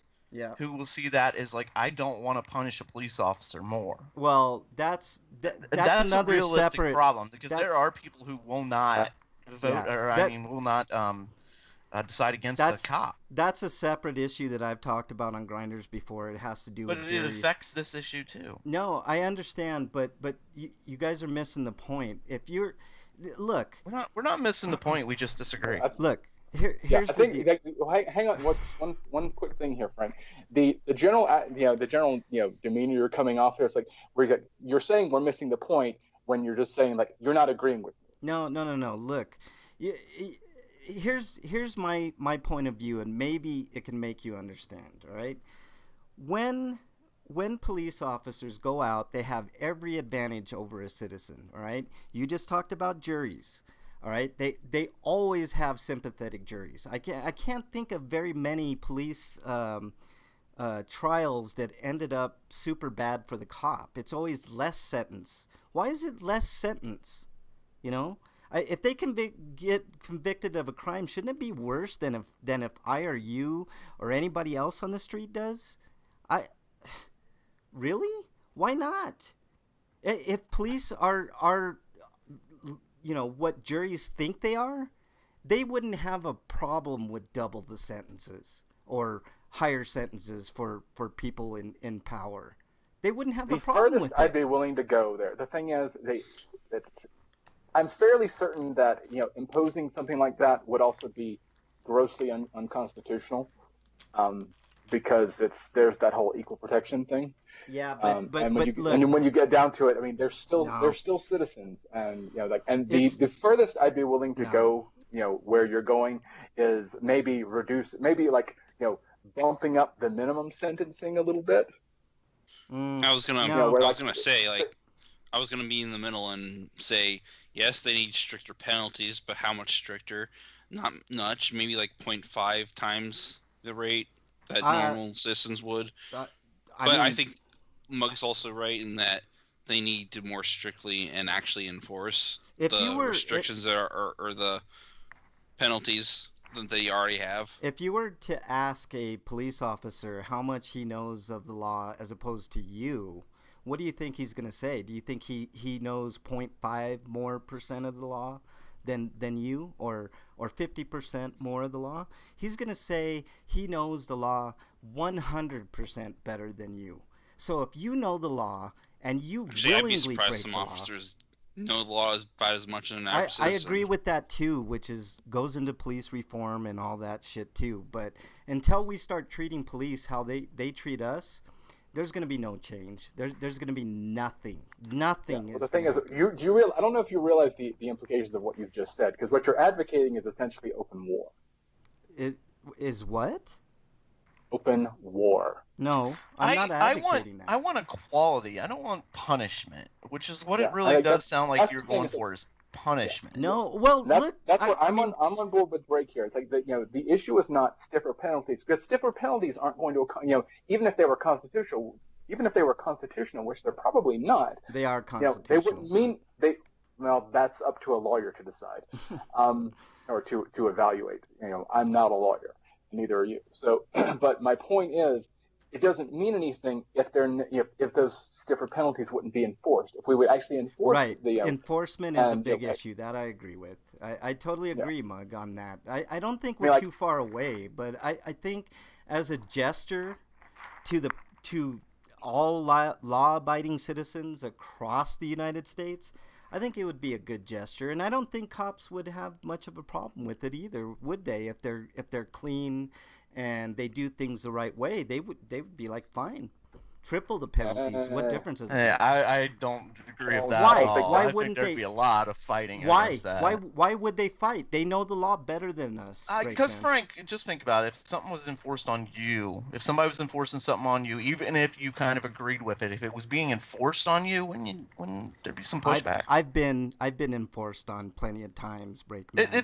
Well, everybody is, and that's what happens a lot of the time. Like, for instance, when the light bulbs were changed, back in 2010 or something like that, 2012. Whenever Obama said he enforced this new rule where this is a better light bulb, it's going to be cheaper, more efficient. Like, we're getting rid of the old incandescent bulbs, and we're going in with these new ones. There were people that hoarded the incandescent bulbs because they had this fear. They were being told, this is what you do. Look, this is like, how you do this. We're doing this. This is for your good. And they're, well, how do I know this is for my good? I like these bulbs. Well, we all know the new bulbs they're a lot better. Yeah, LEDs have a lot more battery life. I see your point. Not LED. Well, is it LED? I see your point, Brakeman. But yeah, I think you're right. Actually, I know. I get the gist of your point, and I agree with you guys most of the way. And maybe stiffer penalties isn't the way, but I honestly that's how I feel. And I think if you talk to a police officer, they shouldn't have a problem with it because they I think uphold the thing law. comes off as more, like the push for something like that comes off as more vindictive than reparative. Yeah. No, look, it can sound that way all day long. And what difference does it make? I should be able to go up to a cop and flip him off and be okay with it. Because that's just the way it is. Like, that's free speech. I can flip off somebody in public. Why can't I flip off a police they're allowed officer? to react to that. They have free speech too. Yeah, usually their free speech ends up being a I get baton what or you're a saying, gun. because if you flip off a cop, you're probably going to jail. No, yeah, for me, I'd probably get killed, or a black person would probably get killed. You might go to jail, Breakman, but what I'm saying is, they just need to be held to a higher standard than us, and enforcement is a big me and part of it. we're agreeing with. Yeah, no, like I said, we agree most of the way. I honestly think a good deterrent would be maybe stiffer penalties maybe stiffer financial penalties for cops would be in order. But like if somebody goes or they actually serve their sentence and they sold the entirety of their sentence, not like parole with good behavior. Like you can't. That's another thing too. Actually, but like there's one thing. There's one thing that I think is that needs to be that I honestly think needs to be like legally done away with at probably not at the federal level, because I don't think the federal government could actually enforce that on state police forces. Yeah. But is if and unless they break federal. Hang on, wait. Let me get my thought out here. An officer that's under indictment for some form of for some crime, cannot be placed on paid administrative leave. Yes. Oh, that would be perfect. I couldn't agree with you more. Under indictment, and if he's found innocent, if he goes through all the process, then he gets that money backdated back. I think that's fair. Absolutely. Right? And I would be perfectly on board with that. But this he's not, we're not really firing. He did this, and we're not really firing him per se. We're just gonna put, he just gets to have like a paid 6-week vacation. It's like, who's paying for that? Fucking taxpayers. Yep, taxpayers are paying for it. Yeah, it's a bunch of bullshit. We pay for a lot of bullshit. Yeah. All right. Phone lines are open. Hopefully this guy is here. Wait, we never even did like Sweetos, I don't think, and I actually did have another Stinko. Oh, I'm sorry. Go ahead, Breakman. My other Stinko goes to the news that actually came out from WikiLeaks. Yeah. That the CIA has been spying on every other institution in the U.S. What a shocker there! I think that's so revelations. That is 100% illegal in every sense of the word. The CIA is not supposed to work on internet or on national soil. They're supposed to be our international organization. Oh, I think we all knew that. And these institutions like the FBI, for instance, who they're spying on, they're supposed to be working together. Yeah. But no, the CIA has just been spying on them. And I'm guessing some low-level management's probably going to be penalized for this. Yeah. Not the people actually responsible, because that's not whatever happens. Yeah. But yeah, so our government's spying on itself. What a shock! I mean, come on. They've been the NSA. I mean, it's proven. Edward Snowden proved that whole debacle. They're spying on all of us. They have the ability to spy on all of us. I don't think they're keeping track of everybody at every second of the day, because but I'm sure they do like random spot checks. Yeah. Like at any time. At any time, I'm sure like there's probably that. It's probably the chance of them spying on you is probably the chance of you winning the lottery. Yeah. Exactly. But at any time, they could spy on this show, for instance. Yeah, which is fine, because But like it'd be our chance of winning the lottery, which I don't think even if all of us combined, I know that. If we took out our life savings and put it in, maybe I should play the lottery. Maybe I'll be able to pay off my car. Yeah, there you go. All right. Lottery's a tax on the poor. Let's quickly go through Sweetos. This guy wants to get in. I've done that very much. This guy wants to get in. Let's go through our Sweetos. Mine are my plants are growing really, really well. That's about it. I've been. What kind of plants? Can you guess? Any guesses? Tomatoes. Close. It involves. I want to get the reviews before we do call. No. Daisies.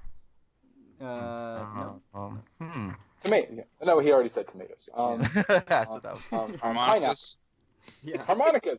You're growing a harmonica. How dare you? I hate you all. No, we gotta. Harmonica peppers. Somebody. How dare you guys? How dare you? Harmonica peppers. One of those, I know. It's like I can see it now. It's like one of those ones that actually has the shape kind of like a pepper. How dare you? Yeah, I hate you guys.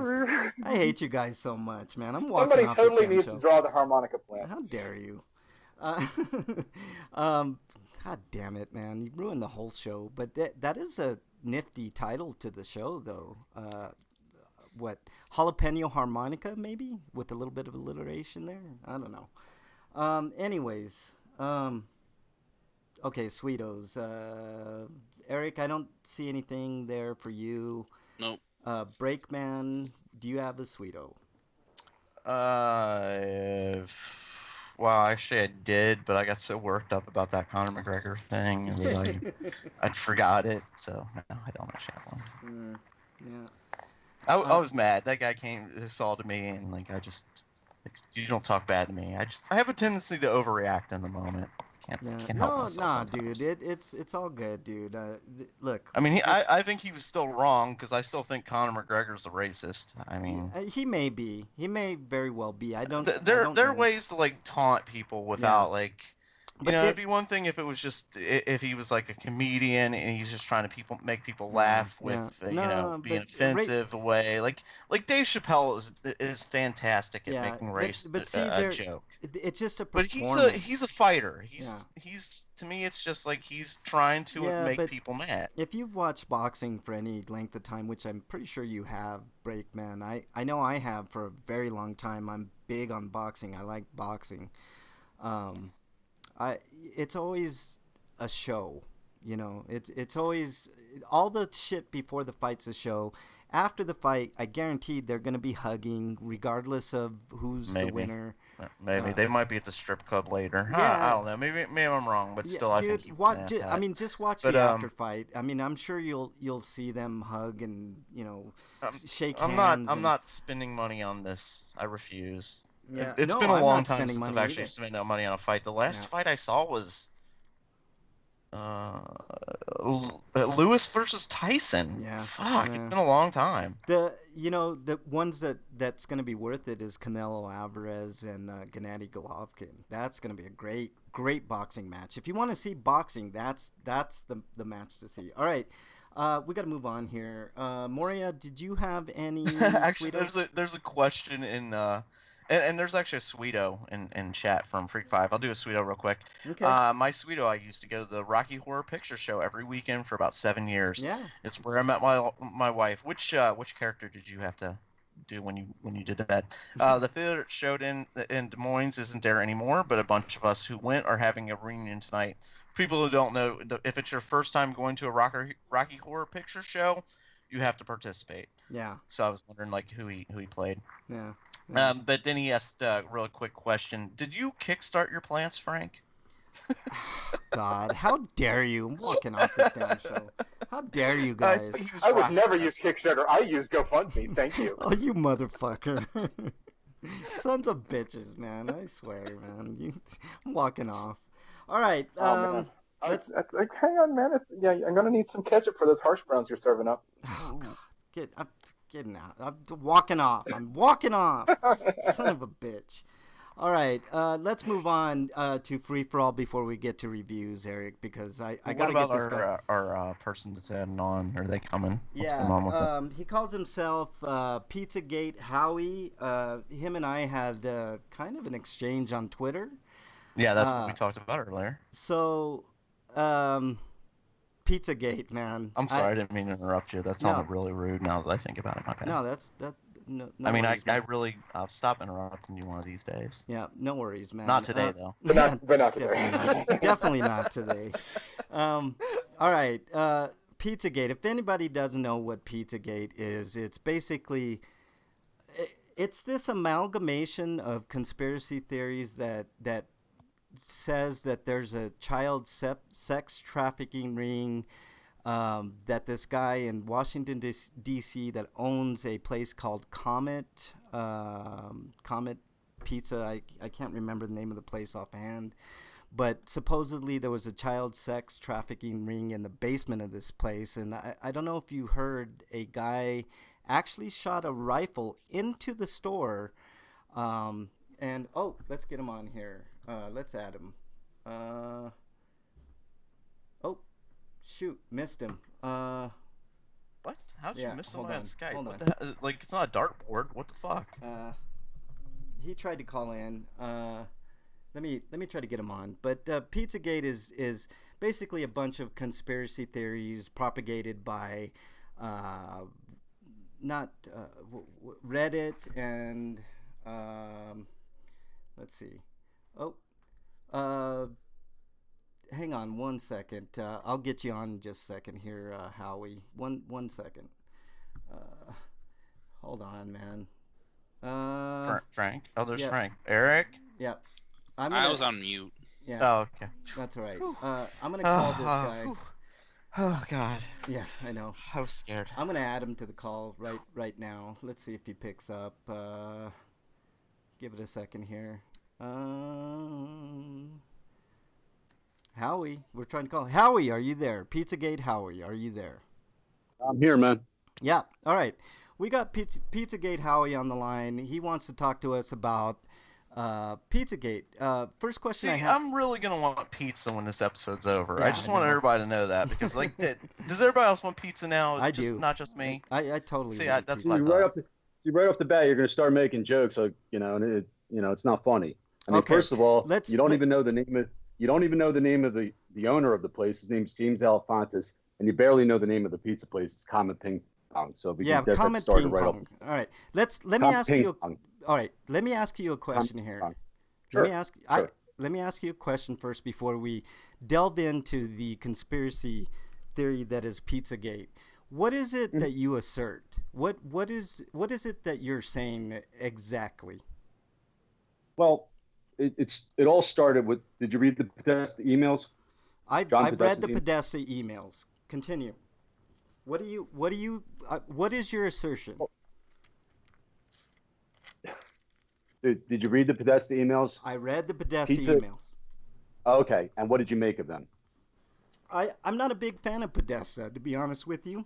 No. What did you make of the emails? You want to start reading them one by one? We can go through them and then we can decide what they mean, because that's Look, how all this started. okay. It didn't start with Alex Jones, No, like it you didn't. asserted on Twitter. It didn't start with Alex Jones, but Alex Jones Okay, was. well, is this Frank? Because I don't even know who I'm talking to. I'm Frank. This is Frank Okay. talking right now. Okay. So let's start with what you think to be the truth, what your assertion is, and then we'll go from there. Well, pedophilia and child trafficking is rampant through the elites of society.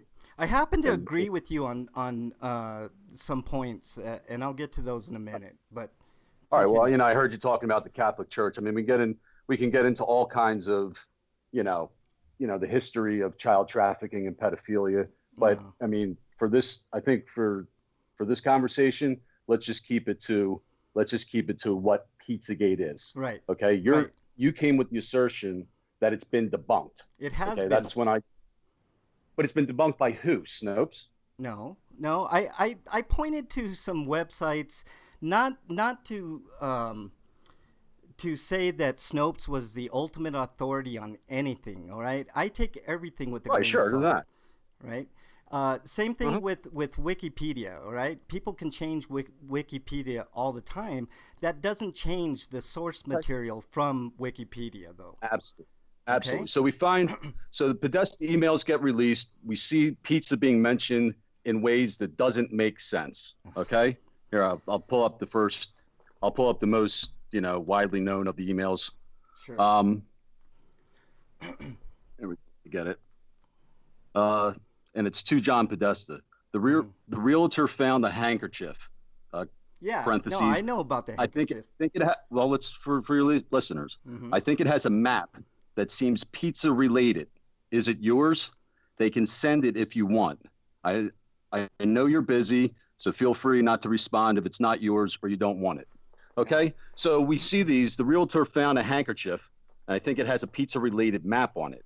So people naturally are going to say, well, what the hell does that mean? Yeah, but Okay. that's not anything. I mean, that can mean anything. No, You can make. We're not. That's how it started. I'm going back to the origins. That's Right. how it started. I'm not No. saying that proves anything. Yeah. See, Look, but does it pique your curiosity? Gee, I wonder what that means. it actually didn't start with that. It actually started with WikiLeaks releasing the emails. But continue on.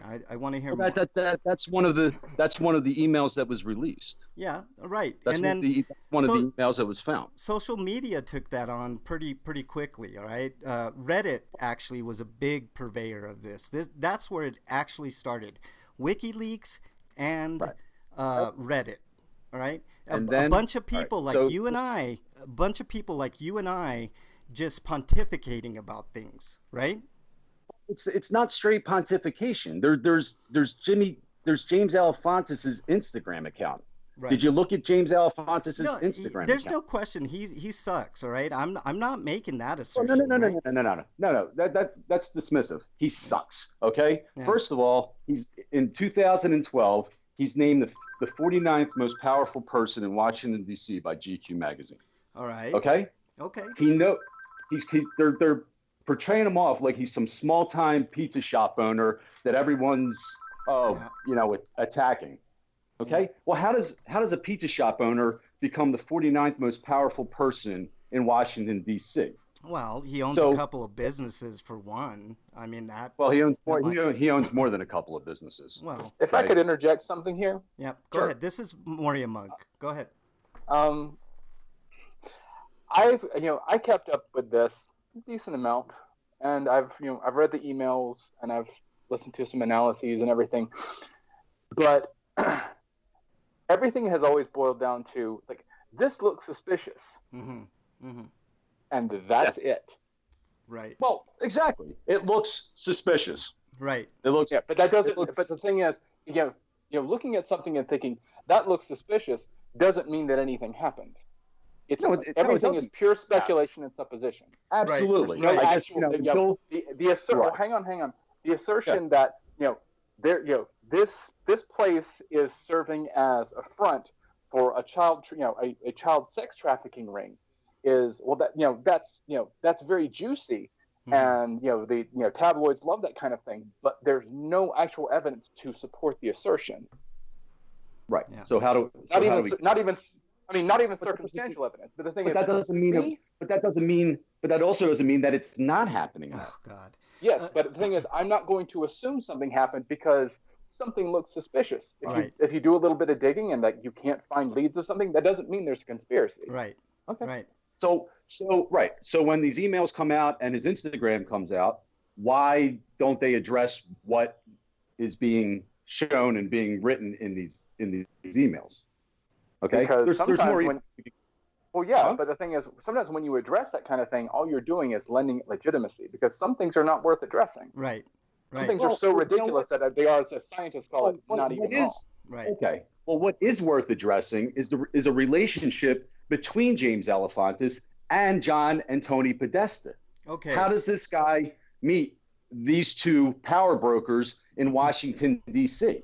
Look, Are you aware of the relationship between James Alefontis Yes. and the Podesta? Yes, and Okay. that's something So how completely different. That's something that you No, can no, separate. That you can separate from the Pizzagate thing. That's I completely mean, different.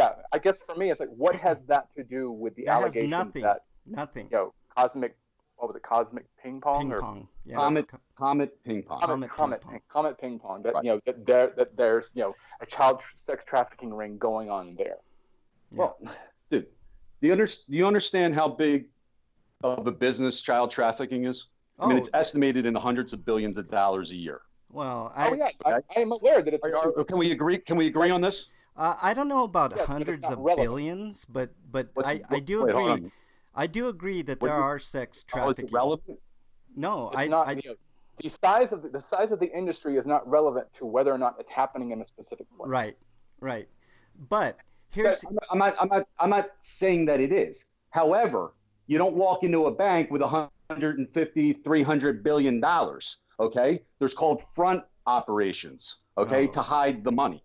You think? Are you aware? Look, you Yeah, think I know what shell corporations and all that. Okay, sort of thing are. all right. So we have James Alefantis' Instagram account with all kinds of creepy pictures, calling child hotard. Are you familiar with Karis, James? That's the child that he molested, I believe. It's been a while since I've seen a lot of this stuff, but all right. You know, are you familiar with the picture of her hands taped to a ping pong or hands taped to a table, chewing on a stack of euros? Have you seen these pictures? Wearing a Pizza Slut shirt and his Instagram account? No, I don't think so, but I'd have to look into it and see what the deal is. Well, if you haven't seen those pictures, what I was saying, it's more evidence upon more evidence upon more evidence. Now I went down there. I happened to meet the guy back in November, and he's telling me that this is his goddaughter. Okay, there's a girl in his Instagram, and her name is Karis James. He says it's his goddaughter. Okay, and we're just like, hey, well, where's the girl? Where's the girl? And it's never been addressed. They send a shooter in the Comet Ping Pong, which the whole thing was a complete and utter false flag. Oh wait, then he goes on, hold on. You brought up the shooter, right? The shooter shot into that place, not knowing who was in it, what was going on. How do you know that? How do I know that? The police have already told you that. You could see the reports. No. Have you seen the pictures of the bullet holes?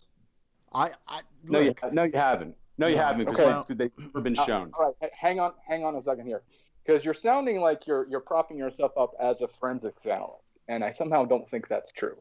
Yeah. I'm propping myself up as what? A forensic journalist. Analyst. No, I'm not a forensic analyst. I'm asking you if you've seen pictures of the bullet holes. So don't tell me there's shots that were fired unless you saw the pictures. You don't know that for a fact. Okay, hold on a second. You weren't there. Hold on. Here's the thing. Neither were you. How do you know there weren't?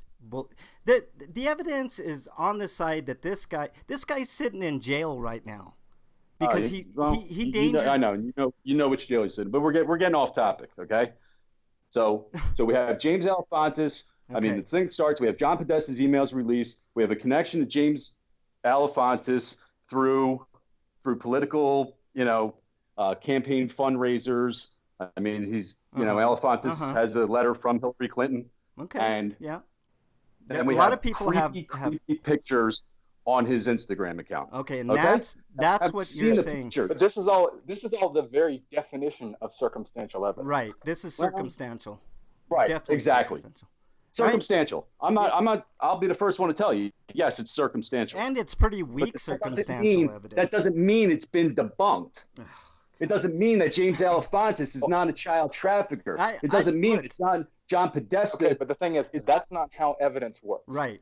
You prop up this You made the assertion that it was debunked. Look, the New York Times made an assertion that it was debunked. This is not about. It's not. No. Frank made it on Twitter. No, it's been debunked. Okay. The things that have been Frank debunked by who? Who debunked it? Oh my goodness! I could go through the litany. Hang on a second, Frank. The claim doesn't have to be debunked until it's been shown to be legitimate in the first place. To have some degree of legitimacy, and that's how evidence works. You say that this guy is involved in sex trafficking. Okay, you have. What's the evidence? You want to say that he's involved in sex trafficking at who does specific work location? Who investigates that? Who's in charge of investigating those claims? What difference does it make? FBI, DC police? What difference does it make who investigates it? Because it hasn't been investigated. If we're saying why would they listen for a second here? But they won't. Why won't they investigate it? Because there's nothing to investigate. There's no. How do you know that? Look, people have been. You've never even been to the place. People have been. People have been Settle investigated for way less than what you're saying. Do you honestly think there's a big conspiracy from the FBI and the government to hide what's going on in this fucking pizza parlor? That's what you're assuming? If it goes up to guys as high as John Podesta, yes. Okay, but the thing is, there's no actual reason to think that's true, other than that you don't want to believe that there's, that this guy could be innocent. Right. What's that? There's no real reason to make that assumption. It's like if it goes as high as this guy, then there must be someone guilty. That's not rational. That's not a rational thought, man. Look, what I'm saying is this: John Podesta, in those emails, proved a lot to a lot of people, right?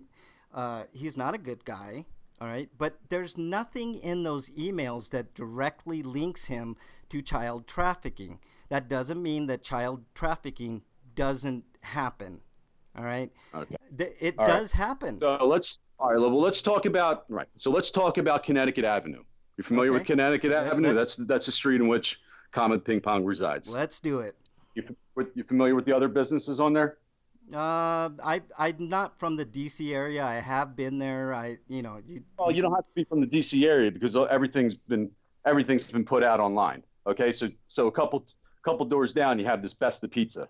Okay, you familiar with Besta? No, I don't spend my life looking at businesses and going down rabbit holes. You don't spend your life, but they have a blatant pedophile symbol on as their logo. What's the symbol?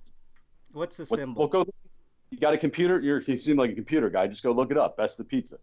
Are you familiar with the FBI verified pedophile symbols? The triangle that goes inside of itself. I'm familiar with a lot of symbols. They're just that, symbols. But go ahead. I'm listening. Go ahead.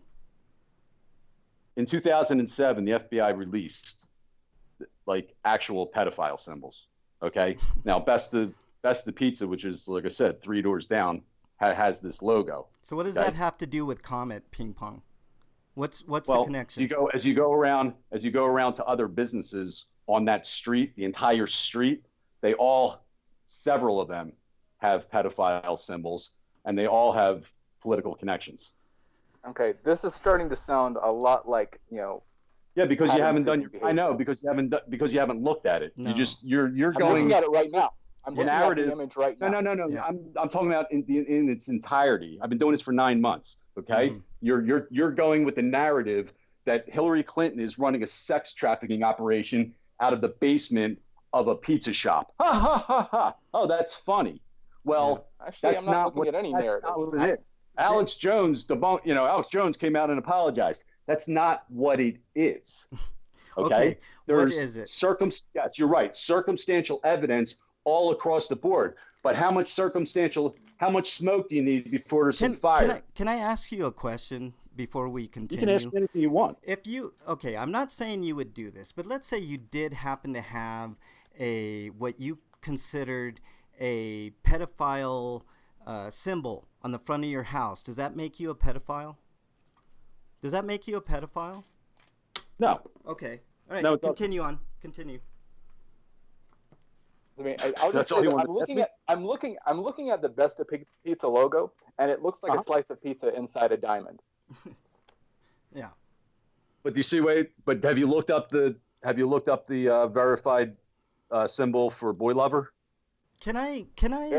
Verified in what sense? From the FBI. What do you mean verified? From what sense? The FBI put out symbols. You said verified symbol, so I mean, like that. Verified is a word that means something. You guys were talking about smoking pot earlier, okay? Now, if you're in an area and you want to go buy some pot, do you walk around and say, "Hey, anybody have any weed?"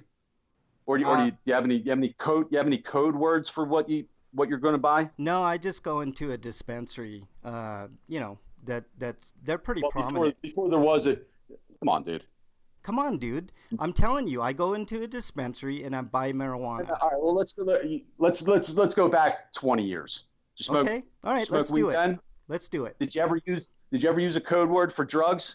No. If you didn't want somebody to know what you were doing. So you think code word? You mean slang? You think these people would be brazen enough to put a symbol on their place saying, "Look, come get children here." That's basically what you're saying.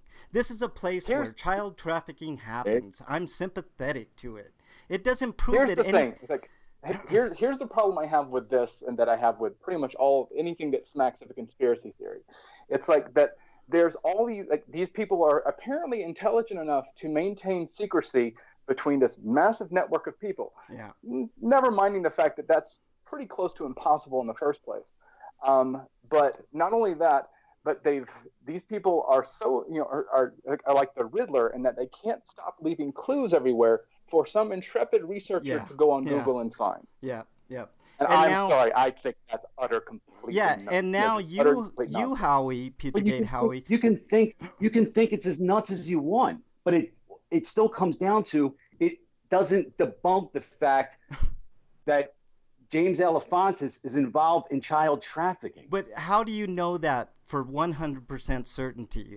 The last I checked, that could be libelous. I don't know it for 100% certainty. Okay, then why do you keep propagating this stuff and what if he is? Then he is. Then justice will find him. Hopefully. What if he's not? What if justice isn't looking for him? You think? What if he's not? You think some? What if he's not? What if he's not? That's a good question. That's a fair question. What if he's not? Are you familiar with the DC police chief? Look, I'm asking you a question. If he is not, what then? Now we went down this rabbit hole of you yourself went down 9 months of looking at clues as to what, you know what this reminds me of? It reminds me of the people that find satanic teachings in numbers. Like if you add these two numbers, it equals 6. And if you minus, you can do that with any numbers. I didn't bring any of that up. No, so but it's the same. It's the same. No, listen. It's the same. Listen, but that gets into whatever you want to believe in. But here's the thing. No. It's the same. I'm drawing a parallel. If we were having this conversation, just talking over each other. If we had this conversation 20 years ago, and I said, the Catholic Church is involved in the rape and cover up of tens of thousands of children, you probably would have said, you're nuts. No. Not even close. Nuts. I've known about that shit for a long time. Here's the thing, though. Oh, you know about it now because it's been proven. No. Go ahead, Mike. Hang on a second, though. The thing is, in a case like that, it may have been true back then, and let's face it, it was. But the thing is, you don't go assuming guilt. Right. That's not how the justice system works. Right. Innocent until proven guilty. There's not. I mean, especially when we're talking about like actual criminal proceedings. You have to prove beyond the shadow of a doubt. Yeah. Beyond a reasonable doubt. Beyond a reasonable doubt. Reasonable doubt. Yeah. Exactly. I mean, the thing is, we're talking about legal terms here, and reasonable doubt has a very specific meaning. Right. All right. Well, that's fine. So all Alefantis has to do is produce Karis James and the godparent, the supposed godparents, and you know what? I'll probably walk away. I'll go away. Why does he have to do that? You still haven't even seen a picture of the girls that he was posted on Instagram. Look, why does he... In a pizza slut shirt. He owes you nothing. He owes you nothing. He owes me nothing. Nothing. He owes me nothing. Nope, Somebody's nothing. calling you a pedophile and you just say, oh, I owe you nothing. Look, people call me names all the time. If someone actually posts something defamatory, then you don't address that directly. You go to a lawyer. You go to a lawyer. Exactly. That's exactly right. We're asking the police or the FBI to investigate this guy. Why would they investigate? With his political connections to the Podestas and to Hillary Clinton, they're obviously not going to do it in D.C. Okay, look. Okay? The analogy that I was drawing earlier is apt here, whether you want to listen to it or not, okay? People can make whatever they want to make something to be, i.e. the Satanist stuff. I don't want to make anything. I don't want this to be true. Well, it's not. If you just stop But going you the don't rabbit know. hole. But you keep saying that like you know. No, How do you look. The thing know is- it's not true? Okay, Look. hang on a second here. The Instead problem of here putting is the onus upon me, tell me how onus- you know the that onus James is upon Alefontis' you. Comet The Ping Pong onus not involved is in on traffic. you. The onus You are is on making you. you are making the claim onus probandi rests upon you. Right. That's how it works. Right, and you're saying it's not true. It's not. I'm saying that me personally, I don't have any reason to think it's true. Right, exactly. You There's haven't no even- If you reason. can show me something definitive, like here's the thing. What you're throwing out. I mean, and I get where you're coming from, and I'm trying to understand your perspective. Okay. And I'm coming to you in good faith. I don't on the All face of it, I think you're way off base. Yeah.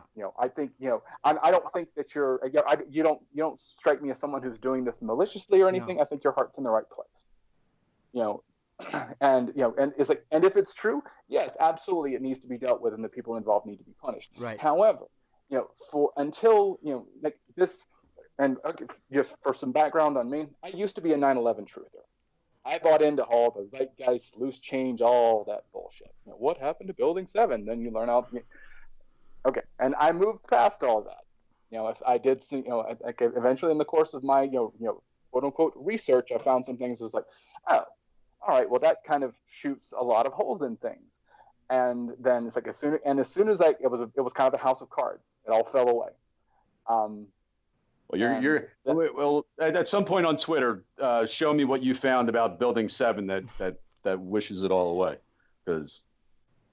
Well, that's Like pretty. I don't even want to get into 9/11 right now. So yeah, I'm not on Twitter anymore because I got tired of it and I deleted my account about a month ago. But regardless, the thing is, it's very easy to look at a bunch of disparate facts and weave them together into a narrative. Right. Because that's what the human brain is made to do. Right. That's what we do. We don't like stuff that doesn't connect.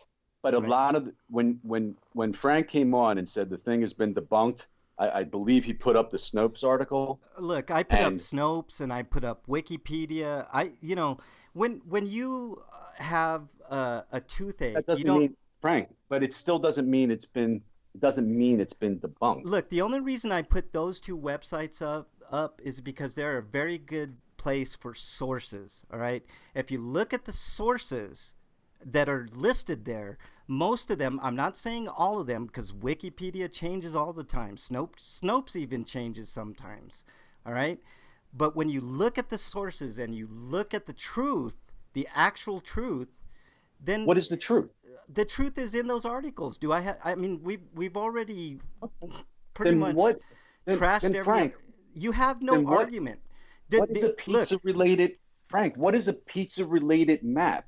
Do you think I'll do better playing dominoes on cheese or pasta? What does that mean? It does. Those are actual emails that were sent to John Podesta. Okay, you brought up slang. Hang on. All right. Go ahead. Go ahead, Mark. You're imputing. Okay, but tell me this though. In what way what assurance do you have that you're, you look at that and you're like, what does that mean? Yes, we want to know what it means. Okay, but here's the thing. We don't know what it means. Then, and until we have a specific reason to assume that it means something, sinister, there's really no good reason to think that that's the case. Because it's like, I mean, I know that there were plenty of conversations I've had with friends where if you saw a transcript of them or you saw emails back and forth, people would be like, what the fuck does that mean? And some of it would sound pretty awful without the context. Right. Of what we were saying. I mean, and that's the thing. Is like, and I'm not saying that nothing happened. I'm not saying that it's been disproven. The thing is, the allegation hasn't been supported well enough for me to think of it as anything other than that sounds really conspiracy theory. But if you looked at it as deeply as people in the Pizzagate community, they were trying to portray James Alefontis as a simple pizza shop owner getting caught up in some type of crazy lunatic conspiracy theory. I never asserted that. I've No, never no, once said that. I didn't, Frank. I didn't say you did. Right. That's how the narrative got. But you That's how the can't. narrative got switched. Did you watch the Megyn Kelly interview? Yeah, that was a debacle in my opinion. But anyways, But how does it get? How does a simple pizza shop, like, how does this thing get so big that he gets on Megyn Kelly? How does he get the right op-eds in the Washington Post? because it became a big story. Alex Jones did this right at the beginning. And he never once explained. And he never once explained anything. Do you know who David Brock is? Yes, I know who David Brock is. Okay. Do you know that James Alefantis dated David Brock for a really long time? I don't have the amount of time. But what difference does it make? Look, I'm not saying. Listen, I'm not The saying difference that it makes is he's not some simple pizza shop nobody owner. said Look that. up- Nobody look said up that. his- I've never said that. It Okay. has been said. Listen, there is something interesting that you should take notice of. All right. Anonymous did a really good job on Op Death Eaters. All right. If you look up Op Death Eaters, there's a bunch of stuff that does have a lot of merit, and some of it does pertain to Podesta. Not Hillary, but Bill Clinton, Donald Trump, the Epstein brothers, and the Lolita Express. You can look that one up. There's some merit to that too. I know all about Epstein. Right. I mean, that's in the record right now. So we already know that. We already know that Bill flew on Epstein's jet 26 times. We know that already. Yeah.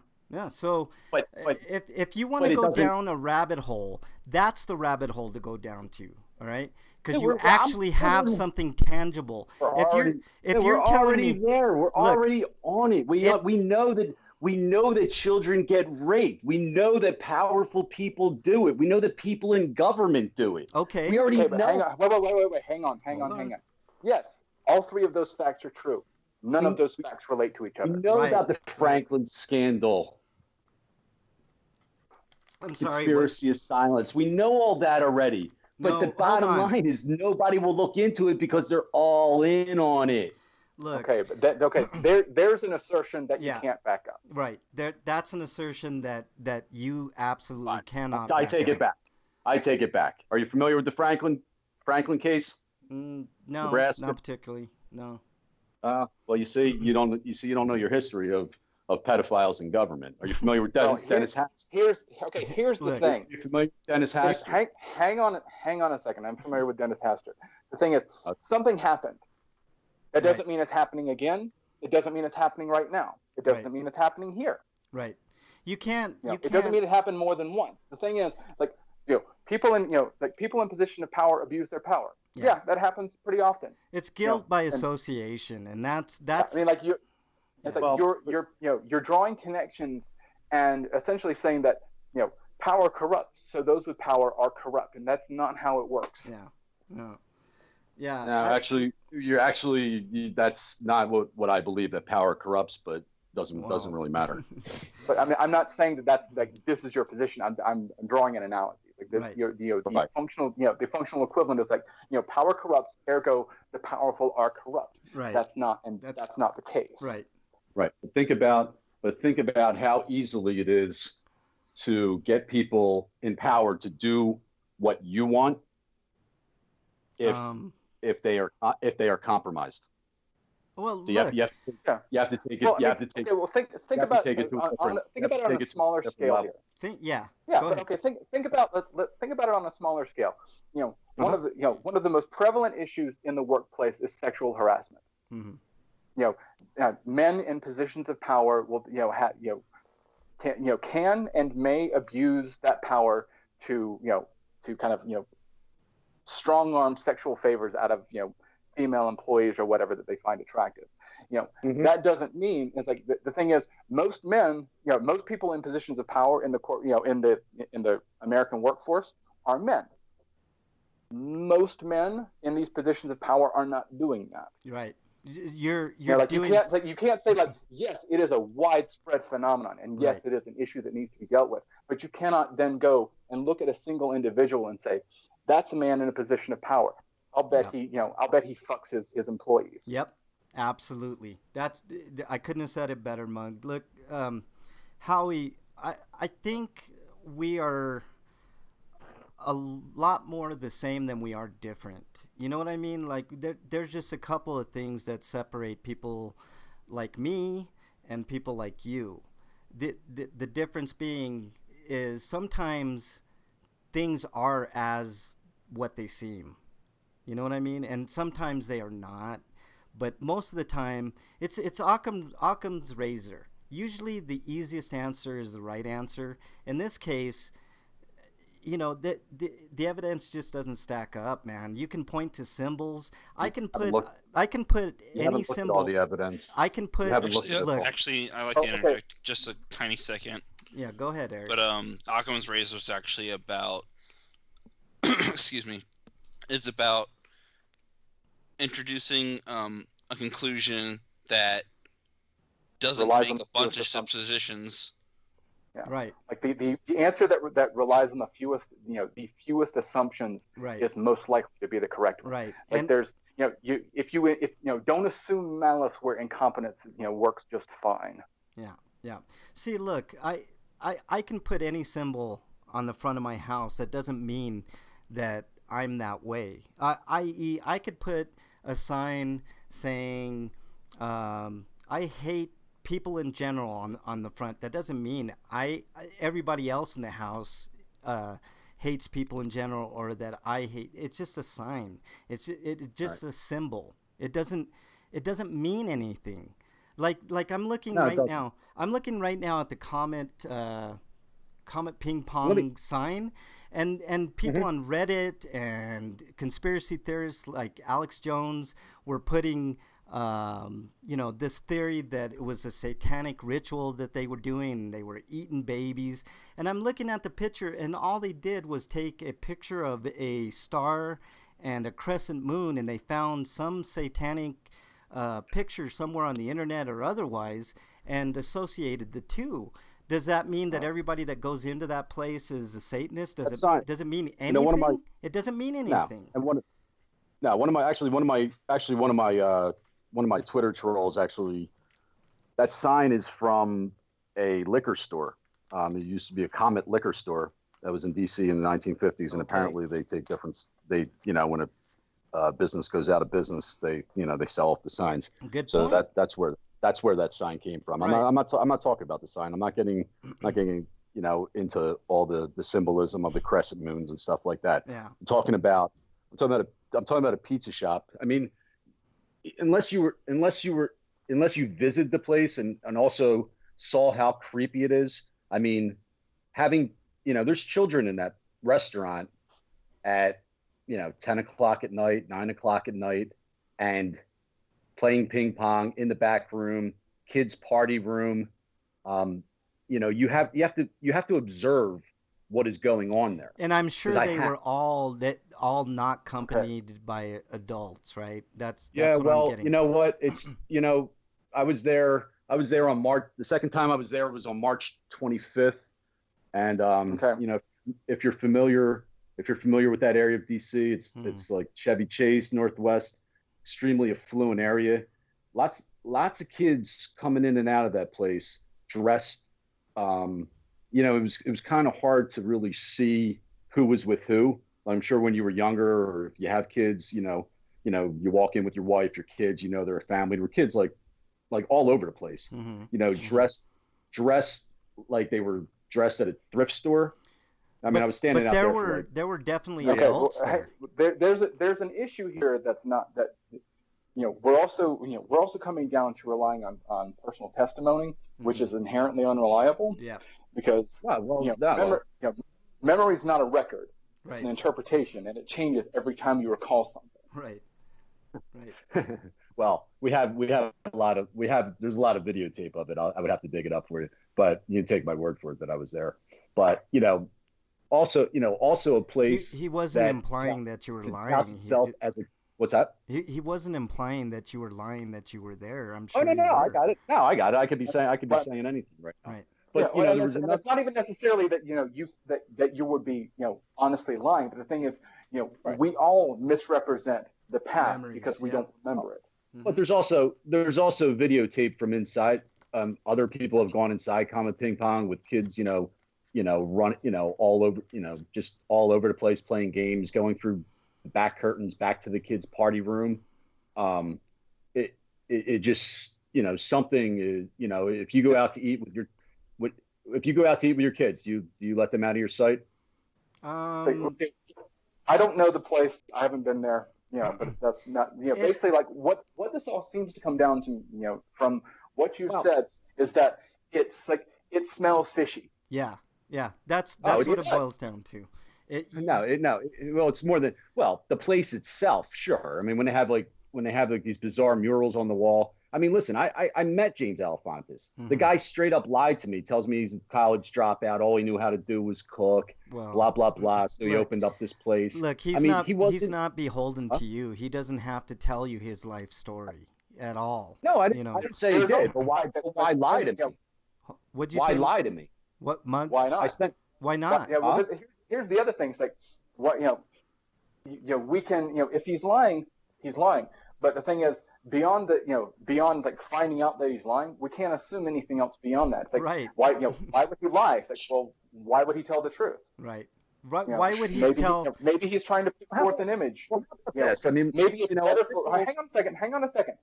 Maybe it's better for business if he puts forth the image that he's just, like a working Joe. Right. And because that is that line. That I'm just a regular guy. That puts people in office. That gets people to come to your business. Yeah. He's just a regular guy that visited the White House 5 times. No, that's not my point. My point is that if that's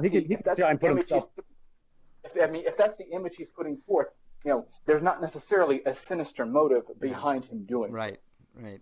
And I'm not saying that this guy is a bad guy at all. I don't know the guy from Adam, so if he's a bad guy, he's just a bad guy. But there's nothing to this Pizzagate that suggests that there is this huge trafficking thing going on in Comet Pizza or Ping Pong or whatever the fuck name it is. They're just maybe if you visited, you'd feel differently. Okay, but here's the thing. What if we visited and we still didn't feel differently? Right. What if I didn't? What if I didn't feel differently? Would I still be wrong? So that's what I'm saying. I'm not saying you're wrong. I'm saying you're wrong when you come on and say it's debunked, you start calling people crazy, for believing this stuff. When you've looked at it as much as people have, okay, and a lot of people have gotten off of Pizzagate because it's moved on. I mean, we're in the Pedogate now, and we've been on that for months. We know what is going on in our society, dude. I'm from Philadelphia.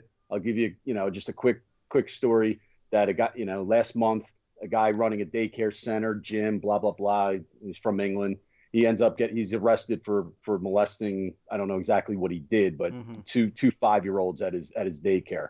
The next day, there's a story comes out that apparently every month in Philadelphia, there are 250 reported cases of child sex abuse. 250 a month. Extrapolate that over a year. That's almost 3,000 just in the city of Philadelphia that are reported. Nobody is asserting that stuff doesn't happen. I think that's where the disconnect is. All right, we all know. So why? I mean, the Catholic Church. What we're trying to do is say it's happening a lot more than people realize, and it's happening with. It's not the creepy neighbor. It's not the janitor at the school. It's not always the uncle. It's everyone doing this, and nobody's talking about it. Look, the thing is, it's two points. Yeah. No, I want to finish this.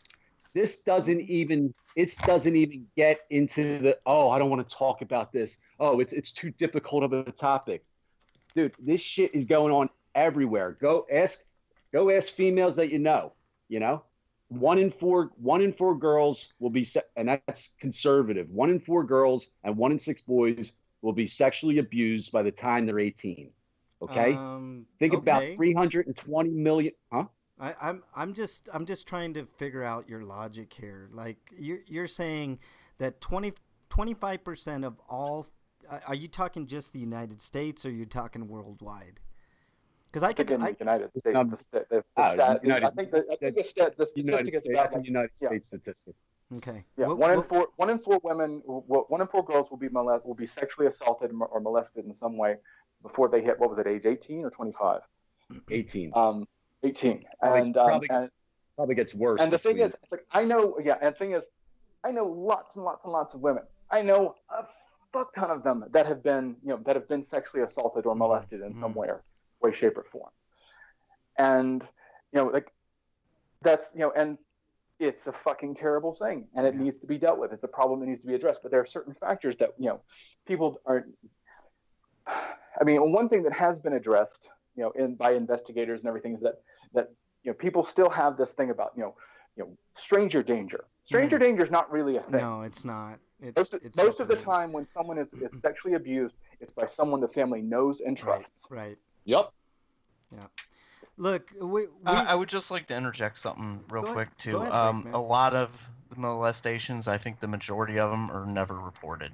Yeah. Either. That's so I think the numbers that we get are actually conservative. Yeah. I think the real numbers are higher. Who just said that? Because you're dead on, bro.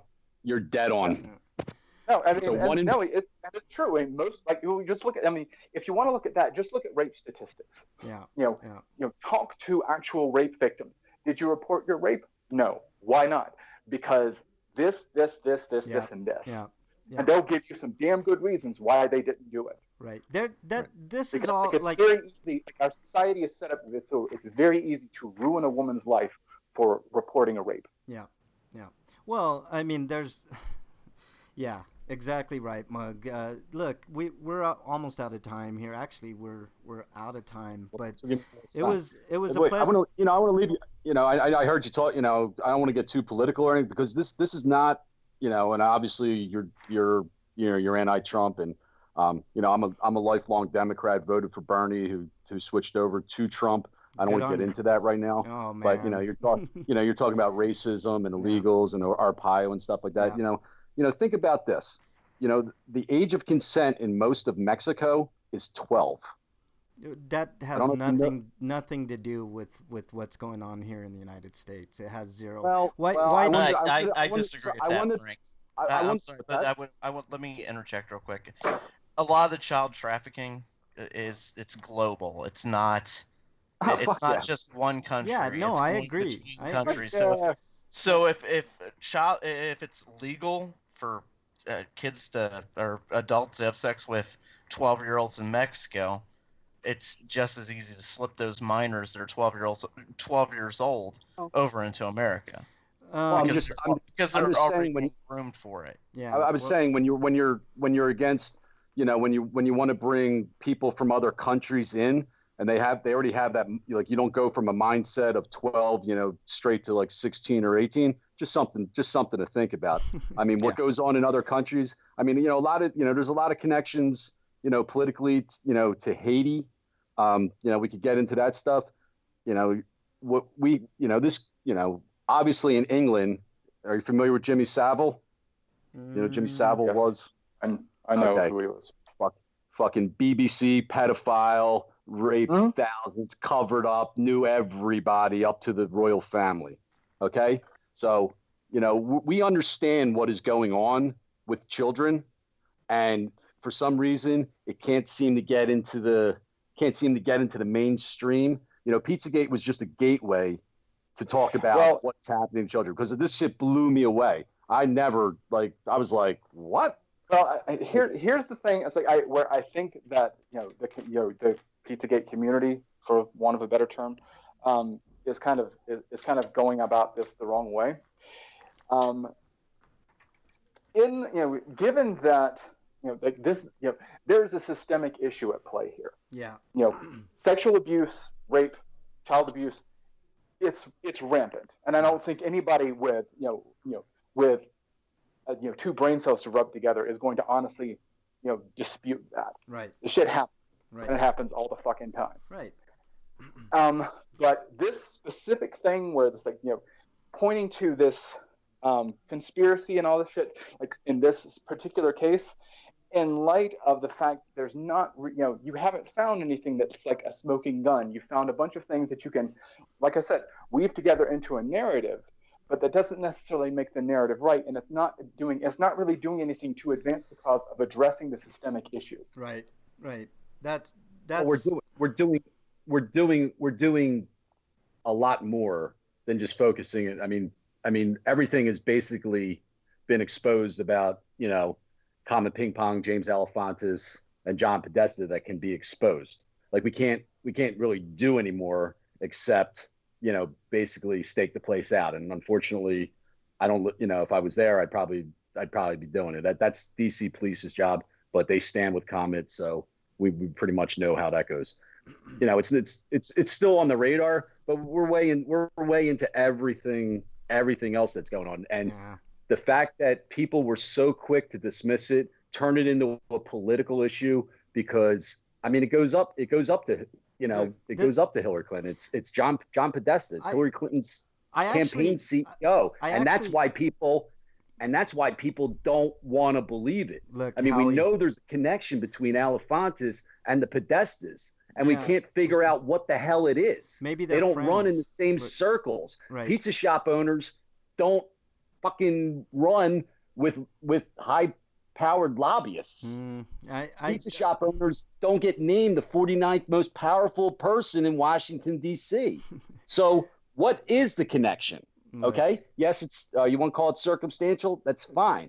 Yeah. But tell me what the connection is. Look, how did they meet? One thing that you and I think, agree on, Howie, and this is Frank speaking. I don't, is that there is some big sex trafficking rings. All right. Whether or not this guy's involved, circumstantially, maybe. But I think there is something to what you say in the child sex trafficking in Washington, D.C., because there's been a lot of actual reporting on how the Clintons were involved, and like I said, Donald Trump and the Clintons were friends before this election. So there's a lot there. If I'm not willing to go all the way and say that those people are directly involved, but I lean that way. So you have to take everything with a grain of salt when it starts becoming as weird as symbols on the front of a building, and these numbers add up to this, and you start creating this narrative in your head. That's when you go down this rabbit hole of pretty much insanity. Like it just there's enough. I don't add up. I don't add up those numbers, but those symbols are verified by the FBI. But it doesn't mean anything. Hang on. One thing though. Wait. Those. You can say, you look at. Those symbols have been verified by the FBI, but something that bears a resemblance to them does not mean it's it's like pedophiliac in nature. But when you're involved in this and you look, you see them over and over and over again, and you start to wonder. Why is everyone using this triangle? Why is everyone using this? You're also seeing. You're also dealing with a fair amount of A, selection bias, and B, confirmation bias. Yeah, confirmation bias all the way. You see what you want to see. We're not necessarily even what you want to see. It's like we tend to see what we expect to see. Yeah. I don't want to see this.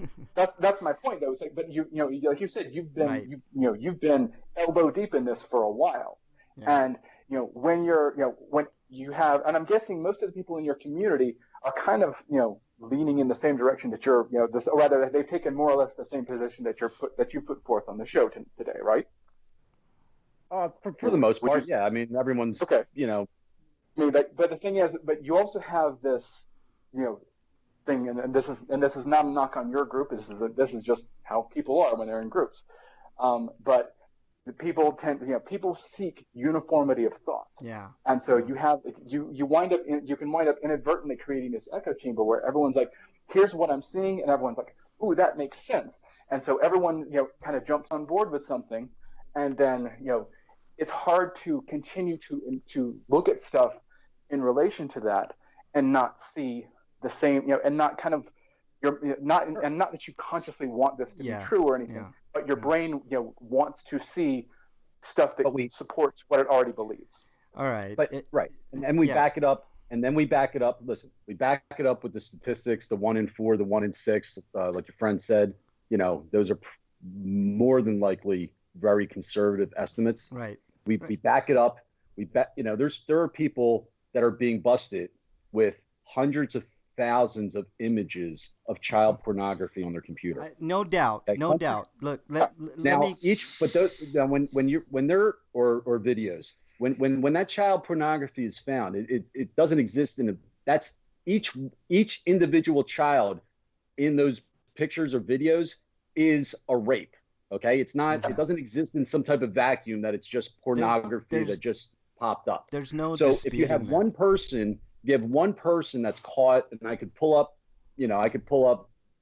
actual arrest cases of someone with one person with hundreds of thousands of pieces of child pornography on their computer. That's hundreds of thousands of children that have been raped. No, look. Okay? There's no disagreement. All right, rape is rape. So why? Right. So when is the last time we've seen who was doing all this raping? Here's one thing that is, from what I can tell, is not being taken into account here. Yes, every single one of the children depicted in those pictures was sexually abused in some form or fashion. The specifics don't really matter. We're talking about, they were violated, and that's really the only, the only real point there. But, with, these pictures and videos and stuff, and with, I'm willing to bet, thankfully, I've never seen any of these pictures or video, but I'm willing to bet most of them are the location is as nondescript as they can possibly make it. Yeah. And there's no way of knowing if video X or picture Y was taken in the United States or Eastern Europe or anywhere else. Right. Look, we could talk about this all day. I think it's a different subject than Pizzagate in general. It is. We're getting off the point, and we have run really long. And although I would like to say, Howie, that I was expecting this conversation to go much worse than it has. Things got a little bit heated here and there, but by and large, it's been a civil discussion, and I appreciate that. Yeah. No, we appreciate you coming on the show, Howie. I am definitely not a kid. I don't know if it was you or someone else that called me a kid online. I've been doing this show for. Frank's so old. Yeah. That was me. Well, just so you know, Howie, I'm not a kid. You called me a Nazi, so I think we're sort of. Well, look, that's something completely we're not different. exactly even. The racist thing, we can get into that, and I feel bad that you. Do you still support Trump? Just real quick question. You still Absolutely. think? Okay. Absolutely, 100%. Right. That's where we 100% disagree. That is a conversation I would be interested in having. Yeah, next week, hey, Howie, if you're not busy next week, let's have that conversation because there's no doubt in my mind that at the very least Trump is a blatant racist, and there's no room for that at all. Okay. But yeah, well, I was on July 2nd. There was I was attacked by Antifa. I'll send you the pictures. I had a bottle smashed over my head. It required 6 staples. I don't advocate violence at all. No. But I'm just throwing that out. I'm just throwing that out there. It doesn't mean that makes me support Trump either way. But the narrative that's being pushed right now, there is violence on both sides. Okay. And for people to walk hand in hand with these Antifa, I mean, it's crazy. I mean, shit's going on in I'm missing it right now. There's shit going on in San Francisco right now. But we could do that. And you got my Skype. Yeah. Hit me up on Twitter anytime. No, if you ever want to talk about Pizzagate, and if Alefantis is listening, I'm telling you, I'm not letting up on this. So, I guess only the truth will come out when the truth comes out. So Okay. Well, actually, but I appreciate let me ask. If we're about to close out here, let me ask one question. Sure. Realistically, what would it take to, like what evidence would have to arise that would convince you that you're wrong? Yeah. Well, right. First and foremost, I want to know where Karis James is. I want to know where the girl on his Instagram is, because personally, I think she's dead. Okay. I think she's a trafficking victim, and I want, produce the girl, produce her godparents, and that she's never been harmed. And you know what? That would be a great start. But you have to go take a look at the pictures first and know who the girl is before before you can make a judgment on that. You would want like definitive proof that this girl is the same girl that's in this photo, and she's still around. And right, and it was all and taping her hands to the ping pong table and taking and wearing a pizza slut shirt. It was all that's just their sense of humor, because I don't have a sense of humor like that. No, neither do I. Nobody in their right mind does. But Howie, it's been a pleasure having you on this week. We're live every Saturday at 3 Eastern time, so you're more than welcome to call in. Next week might be bad, but we'll do it. We'll do it at some point. All right. Yeah, because I'd really like to talk to you about the whole equivocation thing. There's no equivocation at all. I think that's something that we can talk about at that time. Maybe in a couple weeks. But you're more than welcome to come on. Thanks for coming on, Howie. Appreciate you. Thanks for having me, man. Yep, no problem. All right. Later. Take care. All right, bye. So yeah, that was Pizzagate Howie. Mug, I gotta say, man, thanks a lot for sticking in there and hanging with. I know you weren't too keen. I gotta give him credit. It's like, I don't agree with him. He did not convince me. I don't think he presented think he presented a good argument. Well, but to his credit, he did a very good job of staying on message. Yeah. And and presenting his arguments in a civil fashion, which I have to admit, I've dealt with a lot of people who've been on the conspiracy theorist side, and it rarely goes that well. Yeah. Almost all the times that the infidel guy would do something like that, it always ended up with him hanging up on him, because he would just keep talking in circles and talking over him. Yeah, it's circular logic. So it was a fun talk. I am curious to know how he feels about. I would go so far as to say it was actually fairly productive. Yeah. At least now I understand where it's coming from. Yeah. Yep. No, I think, and look, I'm the one that stirred this pot, and that's okay, because that's what we do here. We talk about stuff. We talk about controversial things all the time. I'm happy to take on anybody who wants to come on the show and talk about any topic, whether it be aliens, religion, racism, police reform, politics, anything in general that's controversial. I'd be more than happy to have on the show. So if you're listening for the first time today, hope you enjoyed it. We usually talk nerdy. Next week we're going to debate about harmonica. Oh God. Do we have time for reviews? They won't take long. Yeah. If you want to do reviews real quick, I would just like to say, to me, that whole argument was over the definition of the word debunked. Yeah, that's pretty much. That's what it boiled down and to. I would say that from my perspective, it's like you can to say the claim has been debunked. Like I'm frankly not familiar enough with the the whole thing. I haven't dug into it like some people have. I obviously haven't dug into it like Howie has. Yeah. But it's the term debunk is very often misused. Like it's used to talk about a claim where it's like when you can definitively prove a claim false, then yes, if you can say the moon is made of green cheese. Well, that theory's been debunked. Oh yeah. That proposition has been very thoroughly debunked. It's one thing to say I don't know if you can actually debunk a conspiracy theory other than you can't debunk the theory in general. You can debunk individual facts that that are woven into it. Yeah. I think that may have been your mistake at the outset, just a poor word choice. I guess that seemed to me that seemed to be where he was kind of focused. I guess. But once we got away from that specific boondoggle, then the discussion was much more productive. Yeah. I after I made my joke and he seemed really pissed, I decided to stay out of most of that. Which joke? Hey, look, we Well, got. he Well, I made just a said, comment like, about how he was gonna want pizza. Hey, quickly, we Yeah, got. like all that pizza talk just made me want pizza. Like, We got I'm Freak just- Five. Freak I Five has was joined us. joking, but at the same time, like, Oh, how dare you! You son of a bitch! Son of a bitch! You fucking Rick Astley'd me.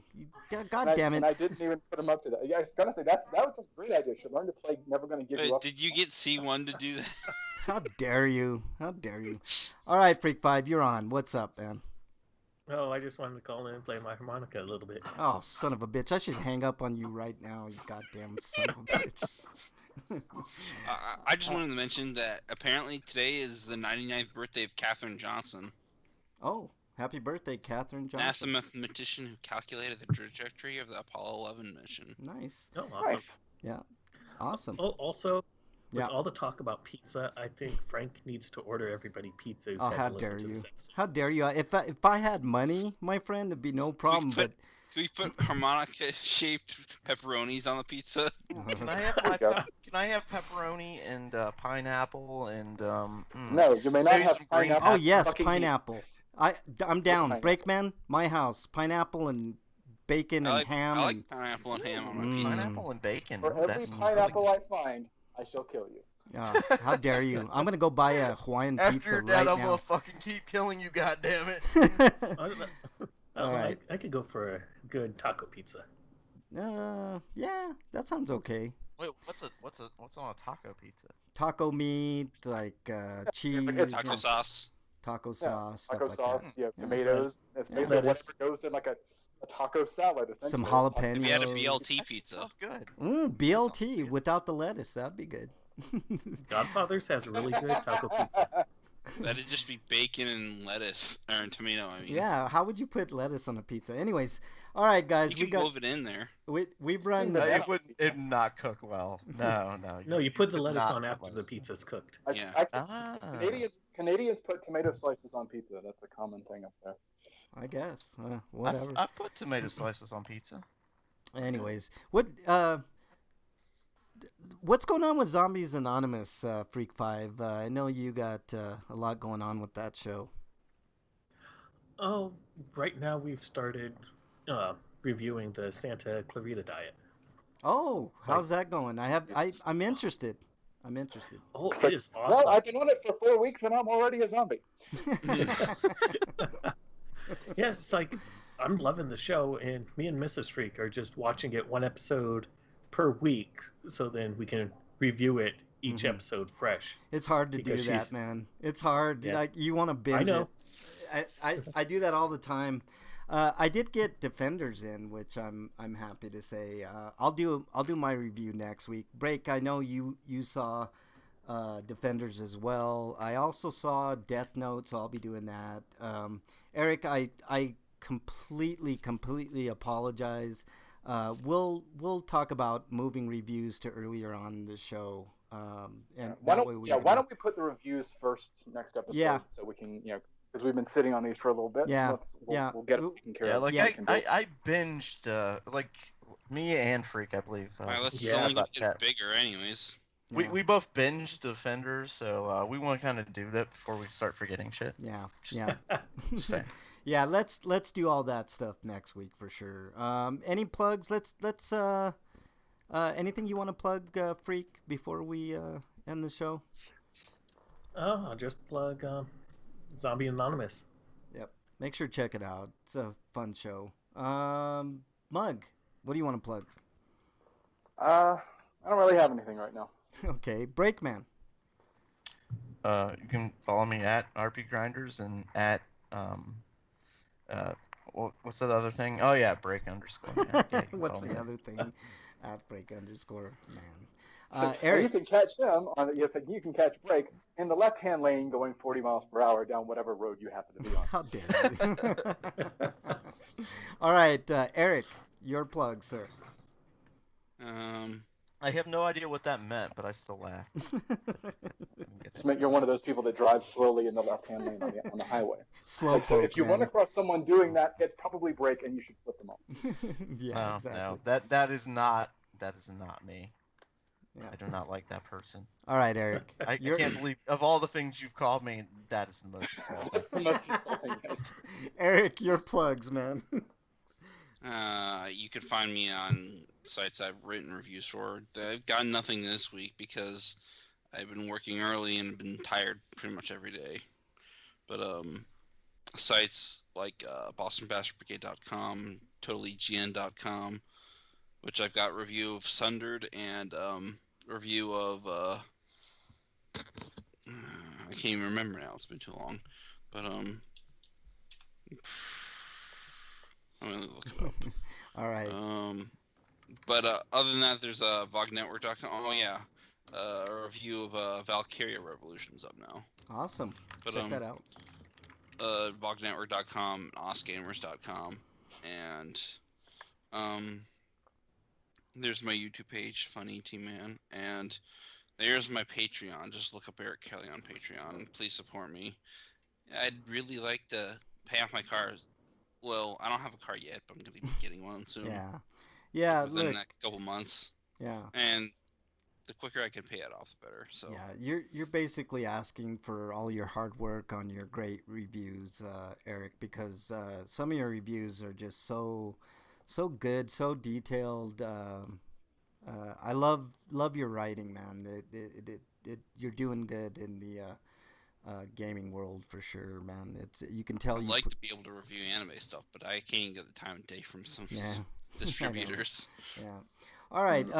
Make sure you follow. I'm sure it's because they've been fucking inundated. I mean, I can still write so- reviews for stuff that I can watch on the streaming networks, but Yeah. Make sure you follow at RPGrinders. Breakman's in charge. maybe I should make an update, and maybe that'll incentivize people. Make sure you follow at RPGrinders. Breakman is in charge of it. He does a really good job getting your comments said. That's a on the lie, but go on. It's not a lie, dude. You definitely Pull do. the other one. Yeah. Follow me on Twitter. I'm sure my Twitter's going to light up after today at Frank Branches. I'd love to debate. I love to talk about stuff. I'm not always wrong, but about 99% I am. Just saying. You're wrong. We know. Well, basically, the thing is, 98%, did you say wrong? That's about right. no, 99%. But the thing is, when he just said, he's not always dare wrong. you. That was where he was wrong. How dare you? How dare you? Also, I'm gonna plug sushi because sushi's good. Yeah, it's pretty good. Sushi sounds Up good. with that. I'm getting pizza after the show. I don't Yeah, know I'm about you I'm guys. still on the whole pizza thing. All right, Yeah, I'm everybody. gonna get pizza too, just because I don't want to leave the house. I want to give a special shout out to Dungeon Buster. He was in the old Wicked Radio chat, and he was like, "Oh God, Pizzagate talk." I hope it was fun for you, Dungeon Buster. I like to do different things on the show, and having somebody else, on the show with a different point of view is always a good thing. So. All right, guys, that's all I got. Watch Defenders and Death Note. I'll have reviews of those next week. I question before that. I've never watched the anime. Should I still see the movie? Yes, Or should I watch the anime? I've never seen the anime, and Okay. the movie's good. So You can watch it on Netflix. Go watch the Netflix. I've seen like a half an episode or something. Like I've seen bits and pieces. Yeah, but I've never- seen bits so and I know pieces, I too. know what Death Note is, Yeah. but I don't. Yeah. I've never watched. Yep, check those out. You've seen Death Note memes too. Yeah. All right, Yeah. guys. That's it for this week's show. Hope you. How dare you, you son of a bitch! I should hang up on your ass. Thanks for joining us this week. Stay safe this weekend. We want to see you back here next week. If you were in the chat and I didn't get to you, my bad. If you're new to the show, come back next week. Every Saturday at 3 Eastern Time on YouTube, on what else? Twitch, on Ustream. You can catch us there. Also, rpgrinders.podbean.com.